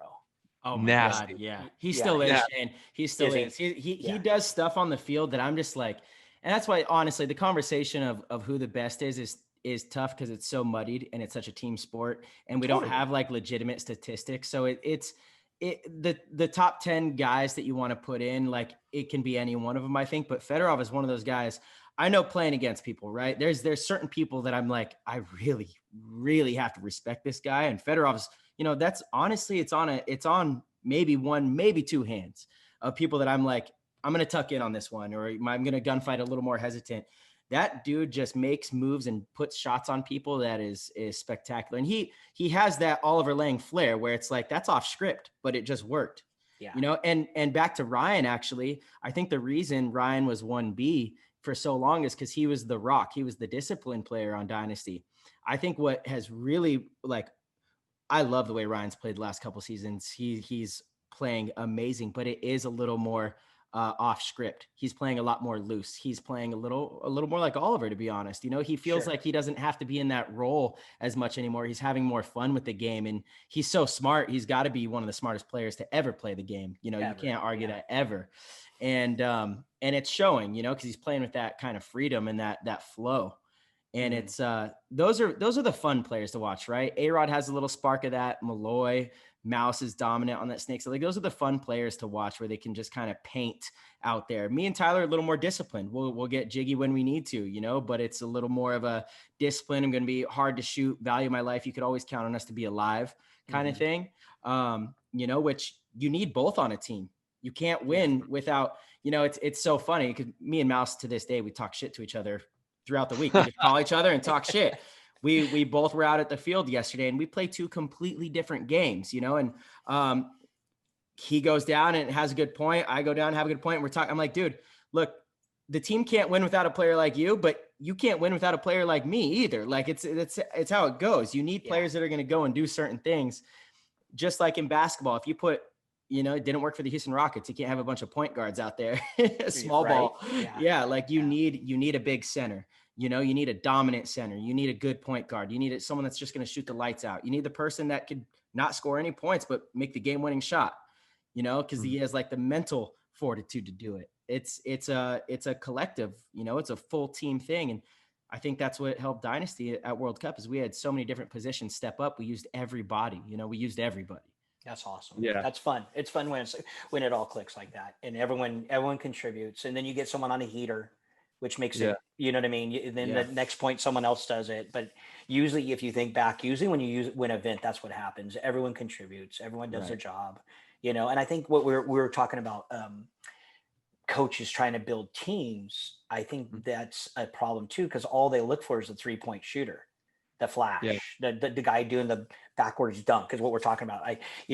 That flash, you can't win with just that. You know, you can't. And I think teams, you know, they see, and a lot of times those guys, those flashy guys are kind of like a wide receiver in the NFL. They're kind of prima donnas because they know they're better. They know they're more athletic. And sometimes those are not what helps a team win unless they can be put in check. But if they don't respect the coach or they don't respect his teammates, it's kind of a cancerous. I'd rather have more soldiers, and I'm talking to coach speak, you know, I'd rather have more soldiers to, you know, contribute to the cause, you know, guys that are going to do their job and handle business and be, you know, the buy-in is what, you know, it's just accountability. It's like I said, people make it way more complicated. And these prima donnas out here, I mean, and I'm sure there's even more now the way kids are nowadays, you know, I mean, Jesus. And you're right. It's the accountability, man, being accountable for your actions and for your, you know, the amount of work that you're putting into what you're doing. You know, a lot of people say they want to do all things, be the best paintball player, you know, win tournaments. And then the proof is just not in the pudding. You don't see the, you know, the action. There's no action behind it. You got to have that action. got to make sure you're doing the work. Yeah. But I'm wondering, and this kind of falls on you guys. I'm wondering if they just don't know how. And maybe your platform is going to be something that, maybe coaches need to be more involved in this stuff so they learn. And, I think that that'll help a lot. And then self-awareness on players will make it a lot easier on the coach. I think coaches are more, I don't think coaches were as important. They're more cheerleaders or just kind of handled the logistics of stuff. I think now it's kind of like you need a guy that can take the burden off the player. The way the game is, take the burden off the player. So all they have to worry about is the task at hand. And the coach has got to put them in a position to succeed. And so they got to know that they got to put the work in. It's just like, it's like I said, it's common sense and keep it simple. But I think for you guys in this platform, I think that's something you should, I know they do the combine for players. Yeah. They should have the combine for coaches too. There we go. Wow. Coaches at these divisional rinks should be picking these, and Nikki should be there. She's taking a team to Sunday at World Cup. And like, what did you do? And if a coach is, and a lot of these coaches out there are not honest with themselves. They think they know everything because they've been playing the game for 30 years. And we've all heard the story, I hear it all the time, but it's like, I would learn stuff from guys. I would talk to the guys and if it was me and I was getting back in the game, I would be talking to the other pro coaches, picking their brain just so I could figure out how to beat them, honestly. But I think that's important. I really do, so.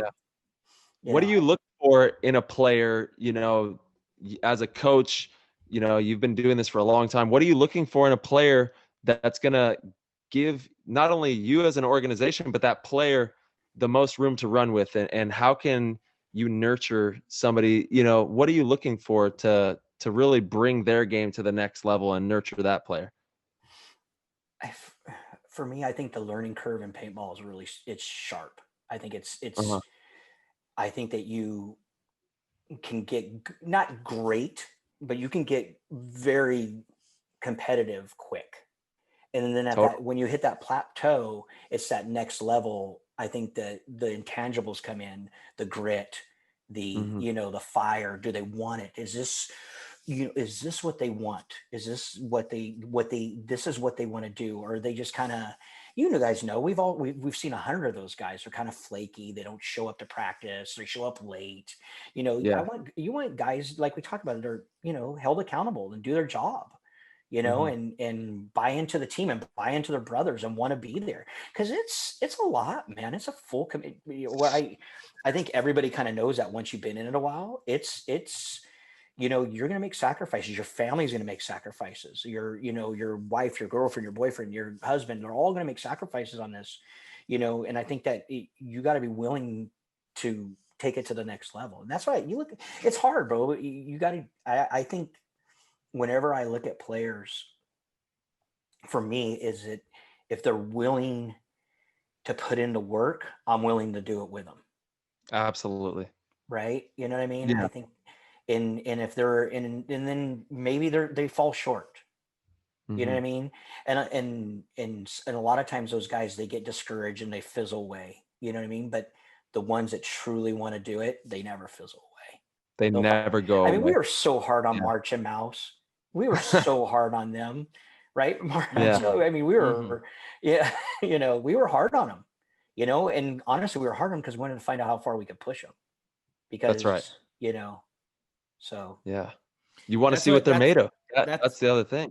That's what you need in an athlete, right? Because when you're in a tournament and you're deep and stuff's not going well and your back's against the wall, what kind of personality do you have? What kind of person are you if you can come back from something? It's like that bend, don't break, and that's why I've always been so thankful for paintball, because it translates into regular life, 100%. And, I guess I'm not sure, because I've been playing paintball for so long. I'm not sure what came first, if it was already my personality or if paintball taught me. Maybe I'm sure it was a little bit of both, but it's like, these are lessons that you take with you, because losing a paintball match, a grueling, it's tough. It's demoralizing in a lot of ways. It's blood, sweat, and tears. Like, that's a real thing that's going on out there. And in real life too, that stuff's going on. And like, what are you going to do about it? You're going to fight back? And, Tyler, your dad always said something, that you've said, like, what are you going to do? Like, that's the only answer. What are you going to do? Instead of, you're going to back down or you're going to stand up. And the sport makes you do that, and you guys made us do that from a young age, which is, I love it. I absolutely love it. Still better than you at Connect 4, but it's challenge okay. accepted. Challenge accepted. Next time we go to a Cracker Barrel, I'll bring Connect 4. I'll beat you in chess, and I'll solve the little triangle game before you. Yes, the triangle game. I love the triangle game. It's a good little puzzle. The pattern. Dude, we had Hinman on the show. That's like his favorite spot ever. I remember being on Aftermath Cracker Barrel all the time. Yeah, I love it. Shane, I know we're getting towards the end here, but I want a nice nostalgic story from the OG Ironman days. Like a good win from that time paired with the little, fun. You pull it out. I know I could put you on the spot like that. You're good with coming up with the good stuff. So let's hear it in the rocking chair over there. So old G Ironman. We talked a little bit about. So we're going to start from the very beginning. I'll start with Bobby. I'm on a rival team in NorCal. It's the Black Diamonds, and seriously, there's hatred, because they're better than us. But I was good back in the day. I felt that I was one of the best players, and I knew that mentally. I felt that way. Well, anyways. I will toot my horn as a player, not as a coach. There we go. Yeah, there you go. And Bobby would call me every day at 10 a.m. to get me to come to the team. Whoa. Every single day he'd call me at 10 a.m. My phone would ring like clockwork. 10 a.m. Call me. I'm like, and I was committed to my boys. And, it's hard. So, so when I finally came over, I was like, oh my God, I'm so glad I made the decision because of the way they all were. Yeah. Like I told you, the fights and just that atmosphere with them. And so we go to the first event, and Marty's kind of befriended me because Marty was really good player he was special. Yeah. He's playing with a pump gun and everyone else is playing with a cocker or a semi-auto, and no one's saying a word to him on the team, because dude shot people a lot. But I never forget this. So, and I feel I'm one of the better players on the team. Even at my first event with them, I feel like I can run, just like what you guys think. You got to think confident. I'm not being cocky. I feel exactly. like absolutely. So it's right. You can never ask an athlete who they think the best player in the game is. If they don't say themselves, it's an issue. Yeah, it's an issue. It was a loaded question. It was fun. But what's funny is it's also an issue if they say it themselves. It's such a double-edged sword. I love it. That's fun. Yeah, I got to put a little bit. No, so classic. So I'm in the room. Now you understand the age difference is big. Between me and them. I'm a lot younger than them by at least, at the time I'm, 18, 19, they're all in their 20s. And so you were like the first kid pro. Exactly. That's what that magazine cover is all about. You see how young Shane is? Yeah. Dude, he's on a squad full of old dogs. Well, I have hair there. I like that. That's the only reason I like that picture. So I'm in the room. I can't, it's the first event. I'll never forget this, but it's at the first event. And I got Marty Bush and Clayton Kyle in my room. And these guys are old salty dogs. They used to play on. So Marty walks out of the room or out of the shower, butt naked. I'm in bed now. Okay. Butt naked. And he's standing there talking to me. And I'm like, dude, what's this guy doing right now? And he jumps in the bed with me. And he's like, oh no. And I'm like, oh my God, like, what do I do? And I'm like, what is this guy doing like that? And he's like, well, this is the way we do it. I slept underneath, the little nightstand that has a little, like a desk in the hotels, like with the TV right next to it. I slept underneath that for the whole first event with Ironman. It scared you right out of there. Oh my God, bro. I was just like, I was freaked out and just, I was just like, I was a kid. I had no idea what this guy, that was my first experience with these guys. And they just, that's how they were. They were just like, they wanted you to bond, but you had to be kind of like what we did. You had to be like that. Dude, that's hilarious. Yeah. Oh no, it was awesome. It was awesome. So, yeah. Marty Bush is a wild man. Yeah. Marty Bush is a wild man, dude. Yeah. That Marty, if you didn't know Marty, you missed out on something because he was. That's right. He was a player, man. So a tournament for me with the men it was the first time we won in Europe. And so we went the year before, and bro, you talk about playing against the refs and playing against the players. It was bad. I mean, it was just like, they hated us. So the next year, and I'll never forget, it was Dave DeHaan. We're talking about it, a little bit before, and he's like, you realize that no American teams ever won over there. I had no idea. Why would I know that? I'm just a front player to like shoot people, right? Yeah. And he got into my soul. I feel like he was just like, we're going to be the first team to win over there. We should win over there. We're going to be the first. And it was like, and it started growing, and in the team, you could feel it. And we go to the event, and the very first game of the tournament, and some of the teams, this is in the woods, some of the teams aren't that good, and some of them are. Well, the very first game, it's me and J-Man on a tape, Jamie Canavero, and Jamie gets shot off the break. I shoot 2 guys, run down the site, and just murder everybody. Yeah. Right? We win the point.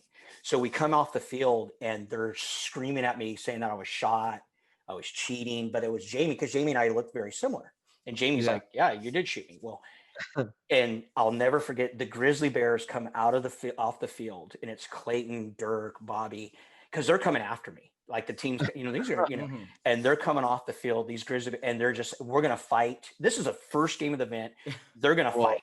They're like, we're going right now. And it just, you could tell we were already in that mode because of Dave kind of just poking the bear with everybody. Like, we're going to be the first team to win this. We're going to be the first American team to win this. Bro, we dominated that tournament. And I'll never forget how the team played and how hard it was, because you'd shoot a guy and you're like, and the ref would not call him out. And it was just like, it was like playing 15 on 10 sometimes. So we were just like, so we decided we're going to take after that, they were threatening us because, our guys were they were going to kill those guys. It was awesome, actually, and we decided that we're going to take the refs out of the game. We're just going to go right over the top of everybody. You know what I mean? And just everybody off the field, every single game. And I remember that event as kind of that was like we won a lot before that, but that was a statement event for me, because I felt like I was in my prime, and we won over there, and it was just kind of something special. Honestly, that was the first. That could be that's like the first time that it was ever done, right? From what you're saying? I believe so. Now, Dave could have been lying to me, and an American team won over. I don't know, but no, but I think that was it right there. Yeah. You guys did that. You opened up the floodgates for the catalyst of it all. With that. And I believe the All-Americans and Aftershock were at that event also. So it wasn't like we were. It was the 3-headed dragon. The big boys from back in the day. And those were the 3 big boys back in the day. Don't let all these other teams kid themselves. Yeah. I as much as I hate the All-Americans, I still got to give them props, because they were good. They were very good. And there's a lot of hate there towards them, let me tell you. But that was, that event was special. It really was. It was just kind of and for me, I remember a lot of the details of that event, and I played well, which helps. There we go. Yeah. In the woods too. Wow. Yeah. How do you think the travel for paintball at a young age with your brothers that were, a little bit older, just the typical paintball team anyway, it's always a wide variety of ages, Yeah. How do you think that shaped you as a person? Oh, it's who I am. Yeah. Jesus. I feel that I was kind of naive in high school. I raced motocross, so I didn't party in high school. I didn't go on the weekends. I was racing, so I didn't. All my friends were partying and doing all this kind of stuff, and they had that where I was gone every weekend. I was at the motocross track. So when I got out of it, when I got into paintball, these guys were a lot older than me. They're drinking beers and they're men. Jesus, I was like, I was a boy then. I was really naive to the world, and they kind of showed me the way of like kind of how to act. I was, I felt I was, not a young punk kid, but I still did stupid stuff. Of course, I was young, but they called me out on my BS, and I think that's what helped me. You know what I mean? And then giving you with the travel, like now I travel with my family. I'm so confident in traveling. I'm, just like you guys, we go somewhere, you're like, yeah, dude, this is like old hat. I'm like, we got this. Boom, boom, boom. And it's just the confidence to be able to just be adventurous and let's make it work no matter what the situation. You know, right? you sometimes things go south and we're like, yeah, we'll be all right. We'll just go stay over here. We'll you know, because paintball, it's always something. You know, kids nowadays with the smartphones, it's so much easier now to travel because you can put it in your, you know how many times we were lost over the years. I mean, Jesus, you know, we went to a different state one time. We were so lost. It's like we're like, dude, I think we're in a different state, right? Where the are we right now? You know, it just things like that. You know what I mean? So I just how did we find the hotel when I got on the team? I would always want to be in Shane's van. It was always your van that I wanted to be in. Did you have MapQuest printed out back then? Or what? How did we get to the hotel? You know what? Probably Billy did for me. I mean, let's be honest. Billy probably did it for me. Yeah. Billy would be like, this is where we're staying. I know you'll get lost. Don't try to wing it. You know? Yeah. Billy would probably, definitely get me to the right place, you know? So it's pretty funny. Yeah. So, great times, man. The brotherhood is what you should appreciate the most. I mean, honestly, you know, and a lot about life. Being on a paintball team teaches you a lot about real life, and it's all applicable. You can take everything that you learn from the team, even on the field, like all the little details that you talk about, the communication, awareness, you know, being able to make moves at the right time. You're going to have to do all those things in real life too. You're going to have to be able to make the right moves at the right time. You're going to have to be able to open your mouth and ask some good questions. Otherwise, you're going to get dusted, you know? So it's everything that you learn in the paintball field, off the paintball field, it goes right into real life too. So 100%. It's life. 100%. Yeah. Totally. Hold accountable. I mean, yes, sir. No, sorry. Go ahead. No, what I was going to say, just being accountable, being, you know, being a man or a woman, it just being an adult, you know, and that transfers into whatever you do in your life. And just, you know, it usually you see the guys that put in the work and do that. They're usually pretty good guys. You know what I mean? Honestly, they're solid people in life. You know what I mean? So, you know, they're going to be a go-getter, you know, so Shane, smart.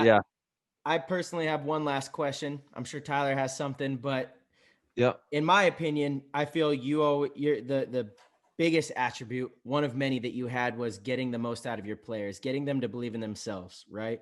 One, for all the coaches out there, you know, that are listening to this, how important is that? And two, how have you done that so well your whole career?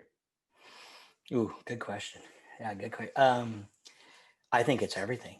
I think confidence is everything. I think the confidence in the player in themselves, confidence with the coach and the player, and a confident player in the coach. You know, I think that if you believe that you're ready to win, the win will come. And how do you get that way? By putting in the work. I feel that's that. How do I when I was coaching, I felt that I always tried to put the guys in the best position to succeed, but I also, if they didn't succeed, I didn't beat them down. I feel that beating them down is counterproductive. I think that, don't get me wrong, I've got on guys before, but usually, and you know me, I'm a player, and I've been criticized for being too soft. That I've been, but I feel for me, you know, giving them, you know, constructive criticism instead of just beating them down is a much better approach, because that's how I would want to be coached. I would want to be, and I never asked any of my guys to do something I wasn't willing to do. So I felt that the guys respected me for that. You know what I mean? I mean, you name it. Run the snake, I'll go. You want me to go? I'll go. I'll go in shorts and a t-shirt right now. Let's go. Yeah. Right. I mean, right. You know, so it's like, and you know, Mexican standoff, let's go. Let's do it right now. And I think all those little things just give them confidence if they know that the coach believes in them. You know, and it's hard because sometimes guys don't perform, and then they feel, you know, you want to nurture them, but in the same breath, you have to worry about the other guys that are performing. So there's a fine balance, you know what I mean? And the team always comes first. I mean, that's honestly, right. Yeah. You know, the team always comes first, no matter what. And that's, as a coach, and that puts the team over himself too. And I think sometimes guys, and I'm just much to blame too. Sometimes I'll do something that's more selfish than for the team, and you look back and you're like, man, I shouldn't have done that. You know what I mean? But you're going to make mistakes. We all do, so I don't know, does that kind of make sense? Yeah, absolutely. Yeah, And sacrificing for each other too, like you're going to have opportunities where you can be selfish and maybe it works out for you on that time. But when you sacrifice and you go above and beyond to help each other out, that's going to be lasting. You're going to be able to grow into the future with that. You have great players all over the place that they might not be the best teammate, and it hinders them in their overall career. So going out of your way to sacrifice for each other and do the right things for the longevity of the organization, even though, it might not be the easiest or you might not look the best or whatever, but it's going to be for your brothers, for your sisters, for your team. So that way you guys can build a lasting, tribe together. It's all about that tribe. Yeah, I think our theme tonight's been like that, right? Mm-hmm. I mean, and if anybody would get anything out of that, I think that's that bond that you develop together, and you make them believe together. And that's right. You could go there and still get beat down, but if you go there as one, you're not going to get beat down. And I've been to events where I've gotten smashed. Don't get me wrong. Yeah. I mean, we all have, but over time, if you have that approach, it's a winning formula. It's a winning formula in life, man. It really is. Yes. It just, I mean, we need that more today than ever. Like right now in this very moment, we need that kind of energy everywhere. Everyone, going the extra mile for each other, boosting the organizations, boosting our communities, just doing anything we can to help each other out. And that goes from paintball to real life. We got to go above and beyond for each other out there. 100%. Yeah. I got a really important question for you, being that it's around Christmas time. The cheers in the air. What's Christmas time like at your household? What do we got going on at the old household there? Well, this year's kind of weird because of everything going on with the psycho circus that we have out here. The dumpster fire of California. I mean, this year we're actually not getting together with any of the family, which kind of sucks. We're going to keep it just the three of us. Well, it's kind of, my wife and daughter have been on lockdown since last March, really. I mean, kind of with school and everything, they're home, so we're gonna and we're gonna just keep it real simple this year, honestly. Well, thank God for family. That's what it's all about. There you go. No, it's gonna be real mellow. We're gonna just honestly, my daughter's a senior in high school, so we're doing senior picture for our parents, there we go, grandparents and stuff like that, and real chill this year. Congratulations to her. That's awesome. Right? And then shout out to Rachel, if I remember correctly. Solid. Amazing. Damn, solid. Dude. She's a senior now. And colleges, she's got a lot of schools she's been accepted to, so she has a decision to make. Wow. Pretty exciting. Congrats, dude. That is awesome. Yeah, it's pretty exciting. We're excited. We're proud of her, so. Love that. What's your favorite Christmas food? What are you guys going to be cooking over there? Well, hey, so you guys will be proud of me in this because of all the craziness. I had to cook the turkey for Thanksgiving this year. Oh, wow. Never done it before. Ever, ever. Full. And you know what? I killed it. I was like, I mean, why wouldn't you? I'm sure you were practicing. I'm sure you did your turkey drills. So you didn't do any turkey drills? Oh, no, God. I just winged it. Just kind of, YouTube's your friend. So bad. I'm 50 years old and I don't have a cook a turkey, right? But how did you cook it though? How did you cook it? Just in the oven. We just did a basic. But you know what? It came out good. So we didn't die of salmonella. So I think that's a positive. That's good. But I think we're doing. We actually talked about this last night. I think we're doing a ham this year for nice. So just chill. Yeah, it's going to be real mellow. Yeah. Honestly, Shane, I'm going to attempt some wine infused cannolis for Christmas. Nice. I'm gonna try to make some of those. We've been talking about them on the show, and enough people now I feel like I'm held accountable because I've been talking about doing it. Everyone's messaging me like, you better make those. We need the recipe. I'm like, damn it. All right, how am I gonna muster this up? But no excuse. You got to get in. I know. I actually enjoy cooking. I have no clue what I'm doing, but I wouldn't say I know how to cook, but I can burn stuff. No, you got to get in there, bro. It's fun. It's fun. Totally. So that's how I eat all my burnt food. I love it. I love it. It's a good taste. Well, damn. Shaner, thank you so much, man. honestly, from the bottom of my heart, I am so thankful that we got you on this thing for this long too. You know, like it's was a long time. It kind of flew by. I could talk to you for days, man.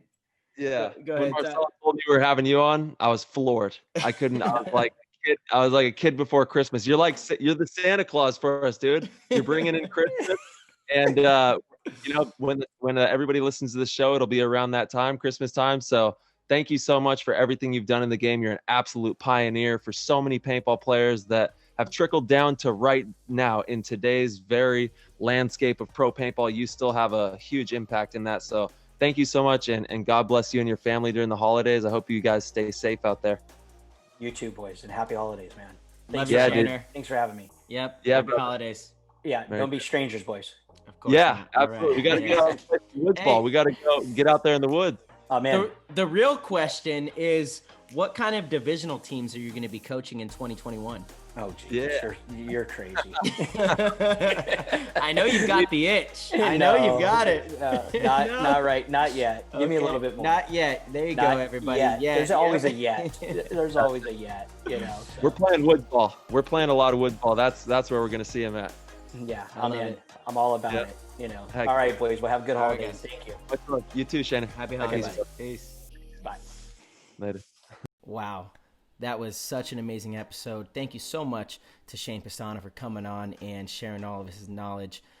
For those that don't know, Shane is just such a legend in the game. Legendary player, legendary coach, one of the best to ever do it, and honestly one of the best humans that I have ever met. I am so thankful to have apprenticed under him and to learn under him growing up. He has truly shaped the type of person that I am today. Shane is just an absolute dynamite individual, and so we are very thankful that we were able to have him on right before the Christmas break.